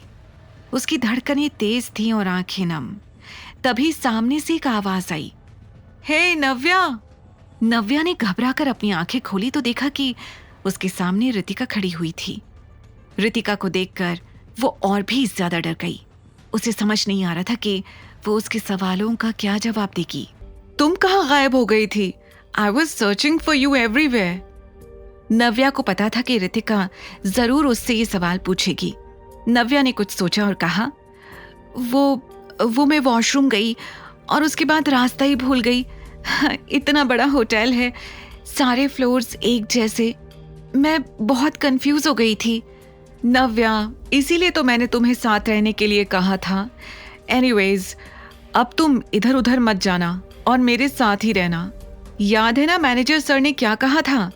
प्रेसिडेंशियल स्वीट में हमारे सबसे ज्यादा खास गेस्ट हैं। अगर उन्हें किसी भी तरह का डिस्टर्बेंस हुआ तो सर किसी को नहीं छोड़ेंगे। आज ही तुमने ज्वाइन किया है, आज ही वापस जाना चाहती हो क्या? रितिका ने नव्या को समझाया। अब मैं रितिका को कैसे बताऊं कि मैं उसी खास मेहमान के कमरे से आ रही हूं? नव्या घबराई हुई मन ही मन सोच रही थी। कहाँ खो गई? चलें बाकी का होटल देखने, रितिका ने कहा और आगे की ओर चलने लग गई। मैं ज्यादा देर तक रितिका के साथ नहीं रह सकती। इसकी ड्यूटी खत्म होने के बाद मुझे भी यहां से जाना पड़ेगा, पर उससे पहले मुझे आरव को ढूंढना है। नव्या खुद से बोलते हुए रितिका के साथ आगे बढ़ती जा रही थी। उधर अविनाश के बॉडीगार्ड्स नव्या के बारे में पता लगाकर वापस अविनाश के पास दौड़ते हुए आ गए। उनको देखते ही अविनाश ने पूछा, कुछ पता चला उसका? हाँ सर, एक अपडेट है। उस लड़की ने आज ही ये होटल ज्वाइन किया है। She is a waitress here और वो अपनी एक कोलीग के साथ होटल चेकआउट कर रही है, बॉडीगार्ड ने कहा। यह सुनकर अविनाश कंफ्यूज्ड हो गया। नव्या को देखकर उसे ऐसा कभी नहीं लगा था कि उसे कभी इस तरह की जॉब करनी पड़ सकती है। उसे कुछ समझ नहीं आ रहा था। वेट्रेस? पर क्यों? अविनाश खुद से पूछ रहा था। वो ये सोच ही रहा था कि तभी उसे एक जोर की आवाज आई। ये आवाज किसी भारी सामान के गिरने की थी। What's that? अविनाश ने हैरानी से पूछा। उसके साथ साथ उसके बॉडीगार्ड्स भी एक दूसरे का मुंह देख रहे थे। उन तीनों को वो आवाज बड़ी अजीब लगी। उनमें से एक बॉडीगार्ड ने बाहर जाकर चेक किया, लेकिन उसे कोई भी नजर नहीं आया। वो अंदर आकर ये बात अविनाश को बताने ही वाला था कि तभी एक और आवाज आई। इस बार ये आवाज कांच के गिरने की थी। इस बार अविनाश को लगा कि आसपास सच में कुछ गड़बड़ है। यह आवाज शायद पास वाले रूम से आ रही है। जाओ जाकर चेक करो और समझाओ उन्हें कि जब इतने बड़े होटल में रहना नहीं आता तो आते क्यों हैं। अविनाश ने गुस्से में अपने बॉडीगार्ड्स को बाहर भेज दिया। गार्ड्स तुरंत पास वाले रूम के बाहर खड़े हो गए। उन्हें अभी भी अंदर से सामान गिरने और किसी के चिल्लाने की आवाज आ रही थी। उन दोनों ने एक दूसरे को देखा और फिर डोर बेल बजा दी। बेल की आवाज सुनते ही अंदर एक आदमी ने डोर के फिश आई से झांक कर देखा। बाहर हट्टे कट्टे बॉडीगार्ड्स को देखकर वो डर गया। उसने तुरंत अंदर से चिल्लाते हुए कहा, क्या है? बाहर कौन है? अंदर क्या कर रहे हो? ये आवाजें कैसी हैं? तुम्हें पता भी है तुम्हारे बगल वाले रूम में कौन रह रहा है? शांति से रहो और दूसरों को भी रहने दो। अविनाश के गार्ड्स ने अंदर वाले आदमी को जोर से डांटते हुए कहा। जैसे ही गार्ड्स वापस अविनाश के कमरे की ओर जाने लगे, उन्हें एक बच्चे की आवाज आई। छोड़ो मुझे, जाने दो मुझे। मेरे पापा आकर तुम लोगों को बहुत मारेंगे। मेरे पापा बहुत पावरफुल हैं। बच्चे की आवाज इतनी तेज थी कि इस बार अविनाश को भी सुनाई दी गई थी। इससे पहले कि बॉडीगार्ड्स अंदर जाते, अविनाश कमरे से बाहर आ गया। उसने घबराई हुई आवाज में पूछा, ये आवाज तो जानी पहचानी सी लग रही है। कहां से आ रही है ये आवाज? सर, इस कमरे से। हमने समझाया इन्हें, लेकिन ये चुप होने का नाम ही नहीं ले रहे हैं, बॉडीगार्ड्स ने डरते हुए कहा। ये सुनते ही अविनाश के दिमाग की घंटी बजने लगी। उसे नव्या की बात याद आ गई जब उसने कहा था कि आरव गायब है। वो बिना और कुछ सोचे बगल वाले रूम के बाहर आ गया और जोर से नॉक करने लगा। दरवाजा खोलो, कौन है अंदर? अविनाश ने गुस्से से चिल्लाते हुए कहा। उसके चेहरे पर अब आरव के लिए फिक्र साफ दिखाई दे रही थी। अंदर जो आदमी थे, उन्होंने फिर से झांक कर देखा। इस बार अविनाश को सामने देखकर उन्हें समझ आ गया कि ये कोई छोटा मोटा आदमी नहीं है। डर के कारण उन लोगों ने दरवाजे को अंदर से पकड़ लिया। वो किसी भी कीमत पर दरवाजा खुलने नहीं देना चाहते थे। बाहर अविनाश के सब्र का बांध अब टूटता जा रहा था। दरवाजा खोलो डैम इट! उसने एक आखिरी बार जोर से चिल्लाकर कहा। लेकिन जब उसके बाद भी दरवाजा नहीं खुला, तो वो 3 कदम पीछे गया और जोर से अपना पैर दरवाजे पर दे मारा। एक ही बार में दरवाजा अंदर तक खुल गया और उसके पीछे खड़े आदमी पीछे तक गिर गए। अविनाश के दरवाजा तोड़ते ही उसके बॉडीगार्ड्स तन तनाते हुए अंदर आ गए और तभी उसने देखा कि सामने के सोफे पर आरव अपनी कमर पर हाथ रखे हुए खड़ा था। उसने हाफ पैंट्स और एक कैजुअल टी शर्ट पहनी हुई थी। उसके बाल बिखरे थे और चेहरे पर उन गुंडों के लिए गुस्सा था। जैसे ही उसने अविनाश को देखा, खुशी से चिल्ला पड़ा, पापा, आप आ गए। आरव को देखकर अविनाश का दिल पसीज गया था। यहाँ इन गुंडों के बीच, इसका मतलब है कि नव्या सही कह रही थी। उसे सच में मेरी हेल्प चाहिए थी और मैं उसे गलत समझता रहा। वो आरव का सर सहलाते हुए सोच रहा था। आरव, ये सब हुआ कैसे? तुम यहाँ क्या कर रहे हो? इन लोगों के साथ? कौन है ये लोग? अविनाश ने उन गुंडों की तरफ इशारा करते हुए आरव से पूछा। वो ईविल आंटी ने ये सब कुछ किया, आरव ने सैड फेस बनाते हुए कहा। वो भले ही अपनी तरफ से उन गुंडों से लड़ रहा था, उन्हें मार रहा था, लेकिन अंदर से वो भी बहुत डरा हुआ था।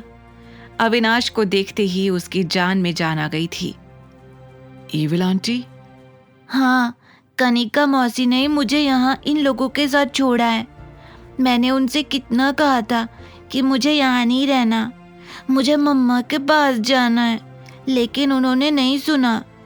बस मुझे यहाँ इन लोगों के साथ छोड़ दिया। आई हेट हर, वो बहुत बुरी हैं, आरव ने गुस्से में कहा। उसकी बातें सुनकर अविनाश का गुस्सा कनिका के लिए बढ़ता ही जा रहा था।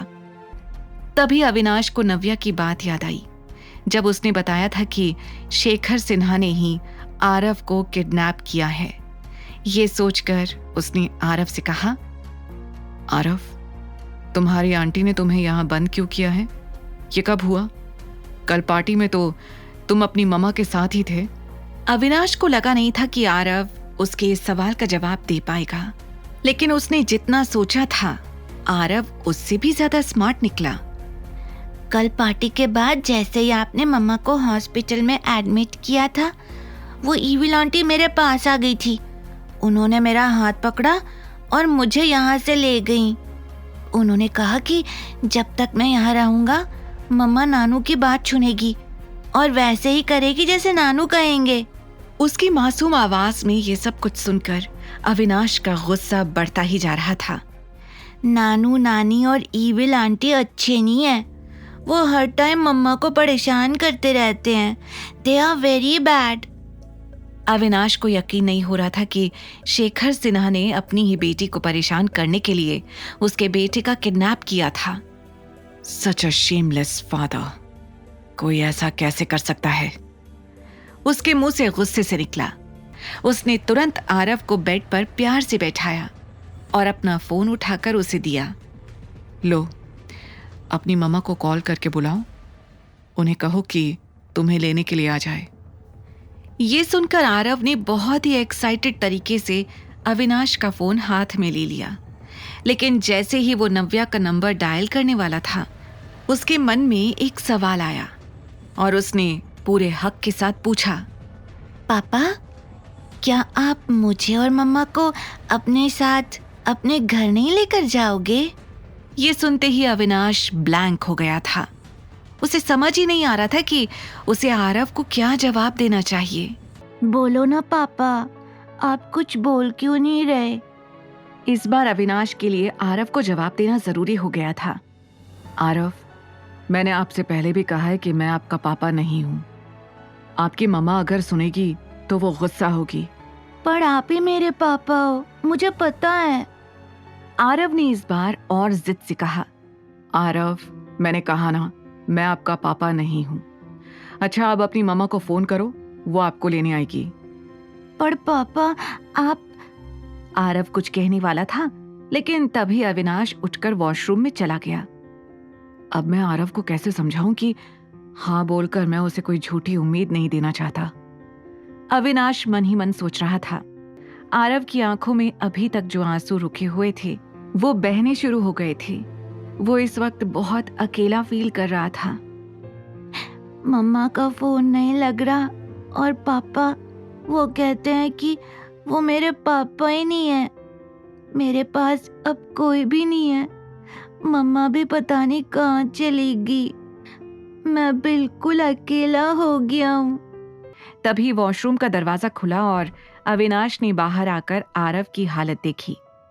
आरव, आरव रो रहा है। खुद से कहकर अविनाश को बहुत बुरा फील हुआ। मैंने शायद कुछ ज्यादा ही कह दिया आरव को। ये 5 साल का बच्चा ही तो है, इतनी समझ नहीं है इसे कि मेरी कहीं बातें समझ सके। अविनाश धीरे धीरे चलकर आरव के पास आया और उसके सामने घुटनों पर बैठ गया। आरव रोते हुए नीचे देख रहा था। अविनाश की तरफ देखने की हिम्मत नहीं हो रही थी उसकी। अविनाश ने हल्के हाथों से आरव के आंसुओं को पोंछा और उसका चेहरा ऊपर करने की कोशिश की। इससे पहले कि वो कुछ और कहता, आरव ने दबी हुई आवाज में कहा, मम्मा का फोन नहीं लग रहा है। मैंने उन्हें फोन किया था, आप चाहे तो देख लो। ये सुनकर अविनाश को और भी बुरा फील हुआ। आरव को लग रहा है कि मैं उसे जानबूझकर खुद से दूर कर रहा हूं, पर मैं उसे कैसे समझाऊं कि मैं उससे झूठ नहीं बोल रहा। अविनाश अपने मन में कह रहा था। फिर उसने कुछ सोचा और आरव का हाथ पकड़ लिया। कोई बात नहीं, आज रात आप मेरे साथ ही रुक जाओ, कल आपकी मम्मा आपको लेने जरूर आ जाएगी। ये सुनकर आरव का मुरझाया हुआ चेहरा खिल उठा। उसने तुरंत अपने गीले चेहरे को पोंछा और अविनाश के गले लग गया। ये थैंक यू पापा, you are too good. Aarav को खुश देखकर अविनाश को भी रिलैक्स्ड फील होने लगा। आरव को खाना खिलाने के बाद उसने उसे छोटे वाले बेड पर सुला दिया और खुद अपने बेड पर सोने के लिए चला गया। उसने आज तक किसी बच्चे के साथ इतना टाइम स्पेंड नहीं किया था, इसलिए आरव के साथ रहना उसके लिए बहुत अलग एक्सपीरियंस था। वो नहीं जानता था कि बच्चों को अकेले सोने में दिक्कत होती है। आरव बिना कुछ कहे चुपचाप लेटा हुआ था। उसे डर था कि अगर वो अविनाश से कुछ कहेगा तो शायद वो उसे वहां रहने ना दे। लेकिन जिस तरह से वो बार बार करवट बदल रहा था, अविनाश ने ये चीज दूर से भांप ली थी। क्या हुआ आरव, तुम्हें नींद नहीं आ रही क्या? उसने पूछा। आरव बिना कुछ कहे पलटकर लेट गया। अविनाश समझ गया कि आरव अपसेट है, लेकिन कुछ कह नहीं रहा। उसने कुछ सोचा और अपने बेड से उठकर आरव के पास चला गया। उसने आरव को अपनी गोद में उठा लिया और उसे अपने बेड पर ले आया। उससे प्यार से कहा, अब सो जाओ आराम से।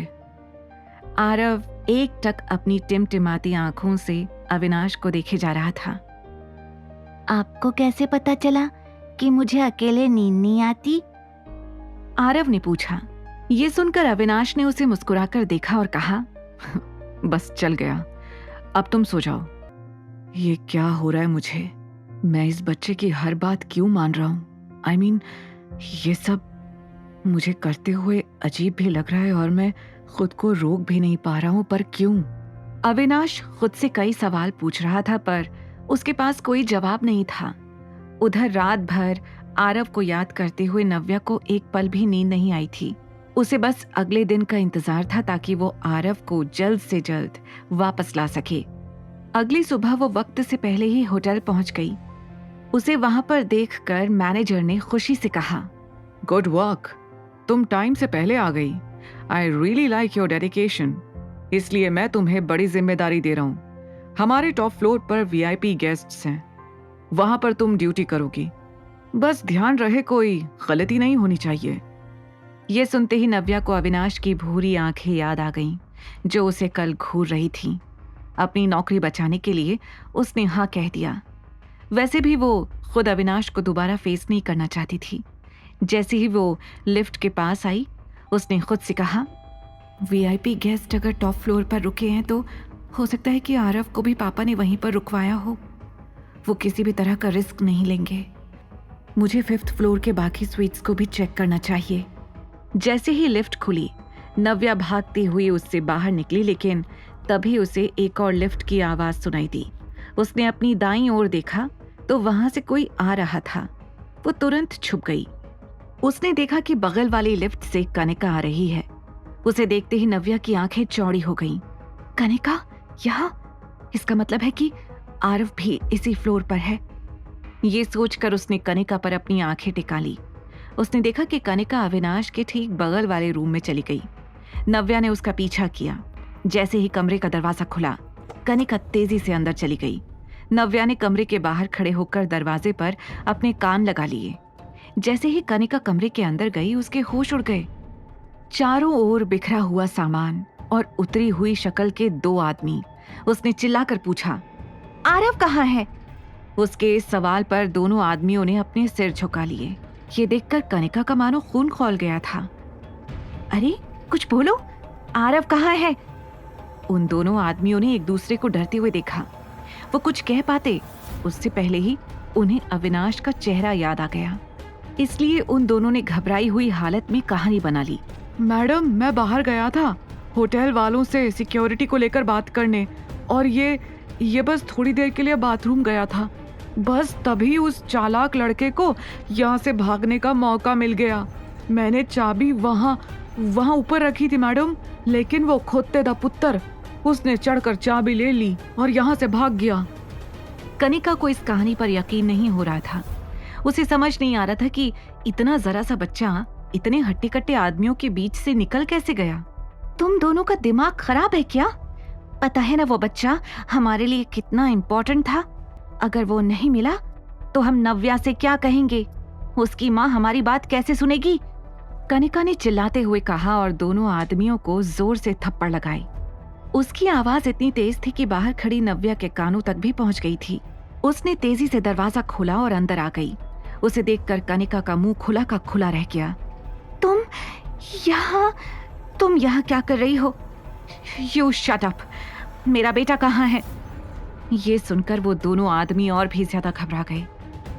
मैंने अभी अभी सुना कि वो कहीं भाग गया है। तुम लोगों ने मेरे बेटे को किडनैप किया था? दीदी, हमने उसे किडनैप नहीं किया था। आरव मेरे साथ था। इनफैक्ट ही वाज एंजॉयिंग, है ना? कनिका ने लड़खड़ाते हुए कहा और अपने आदमियों की तरफ देखा। एंजॉयिंग? रियली? नव्या कमरे का बिखरा हुआ सामान देख रही थी। ये सोचकर कि आरव ने इन लोगों के बीच से भागने की कितनी कोशिश की होगी, नव्या का दिल बैठा जा रहा था। उसने तुरंत उनमें से एक आदमी का कॉलर पकड़ लिया और चिल्लाकर पूछा, कहाँ है मेरा बेटा? क्या किया है तुम लोगों ने उसके साथ? कनिका ने नव्या का हाथ पकड़ा और उसे पीछे की तरफ खींच लिया, पर नव्या ने अपना हाथ उससे छुड़ाया और गुस्से में कहा, ठीक है, तुम लोग कुछ नहीं बताओगे तो मैं खुद ही पता कर लूंगी। मैं अभी पुलिस को बुलाऊंगी, उनसे कहूंगी कि तुम लोगों ने मेरे बेटे को किडनैप किया था और अब वो गायब है।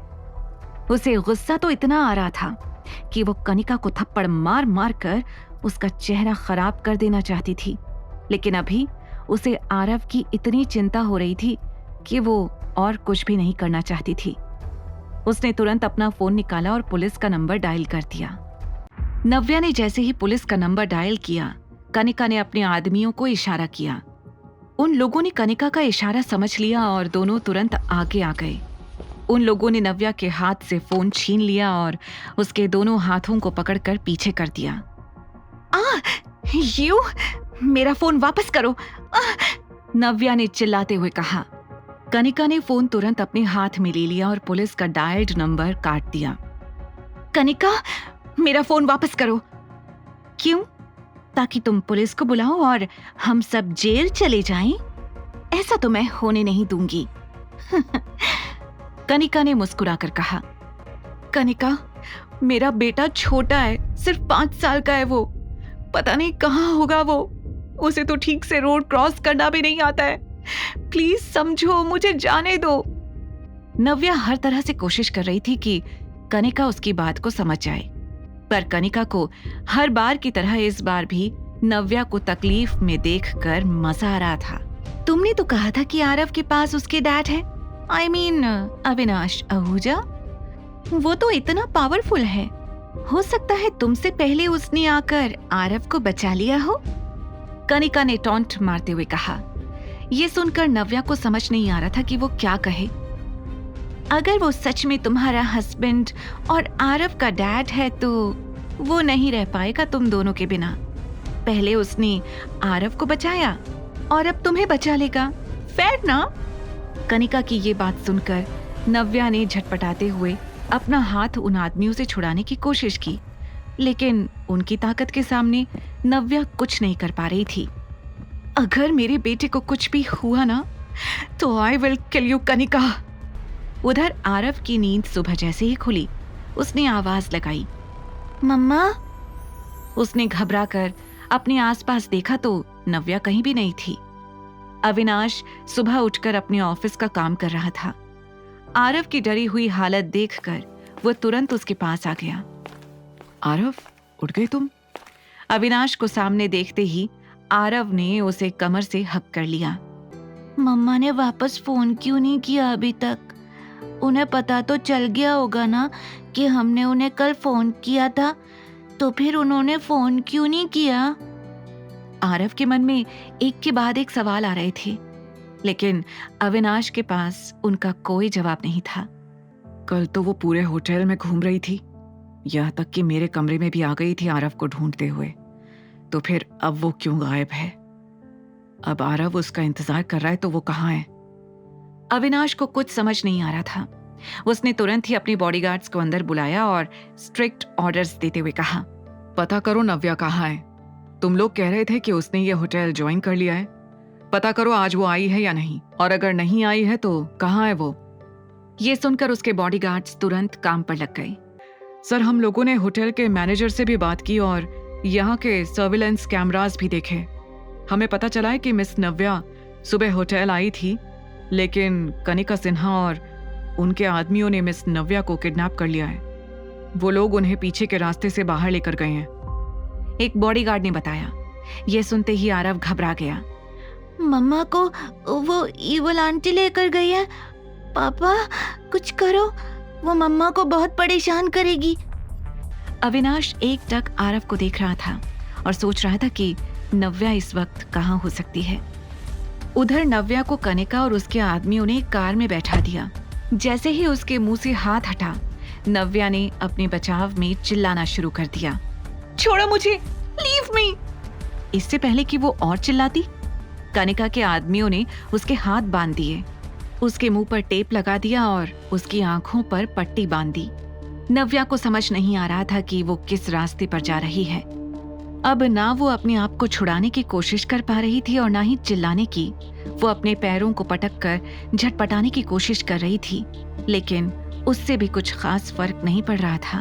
थोड़ी देर के बाद नव्या को महसूस हुआ कि उसकी गाड़ी कहीं रुकी है। कनिका के आदमियों ने उसका हाथ पकड़ा और उसे गाड़ी से नीचे उतारकर एक कमरे की तरफ ले गए। कहाँ ले आए हैं ये लोग मुझे? मैं कैसे निकलूंगी यहाँ से बाहर? कैसे पहुंचूंगी मैं आरव के पास? नव्या मन ही मन सोचकर घबरा रही थी, लेकिन वो कुछ भी कह नहीं पा रही थी। कुछ देर बाद उसे किसी के आने की आहट सुनाई दी। जैसे ही उसकी आंखों से पट्टी हटी, रोशनी से उसकी आंखें चुंधिया गईं। उसने जैसे ही अपनी आंखें खोली तो सामने कनिका खड़ी थी। उसे देखकर नव्या तेजी से झटपटाने लगी, जैसे वो बहुत कुछ कहना चाहती हो। कनिका ने मुस्कुराते हुए धीरे से उसके मुंह से टेप निकाला। नव्या को जोर से खांसी आ गई। ये तुम कहाँ ले आई हो मुझे? ये तो सिन्हा पैराडाइज का आउट हाउस है ना? क्या करना चाहती हो तुम? मुझे जाने दो, मुझे आरव को ढूंढना है। चिल्ला चिल्ला कर नव्या का चेहरा पूरा लाल हो गया था।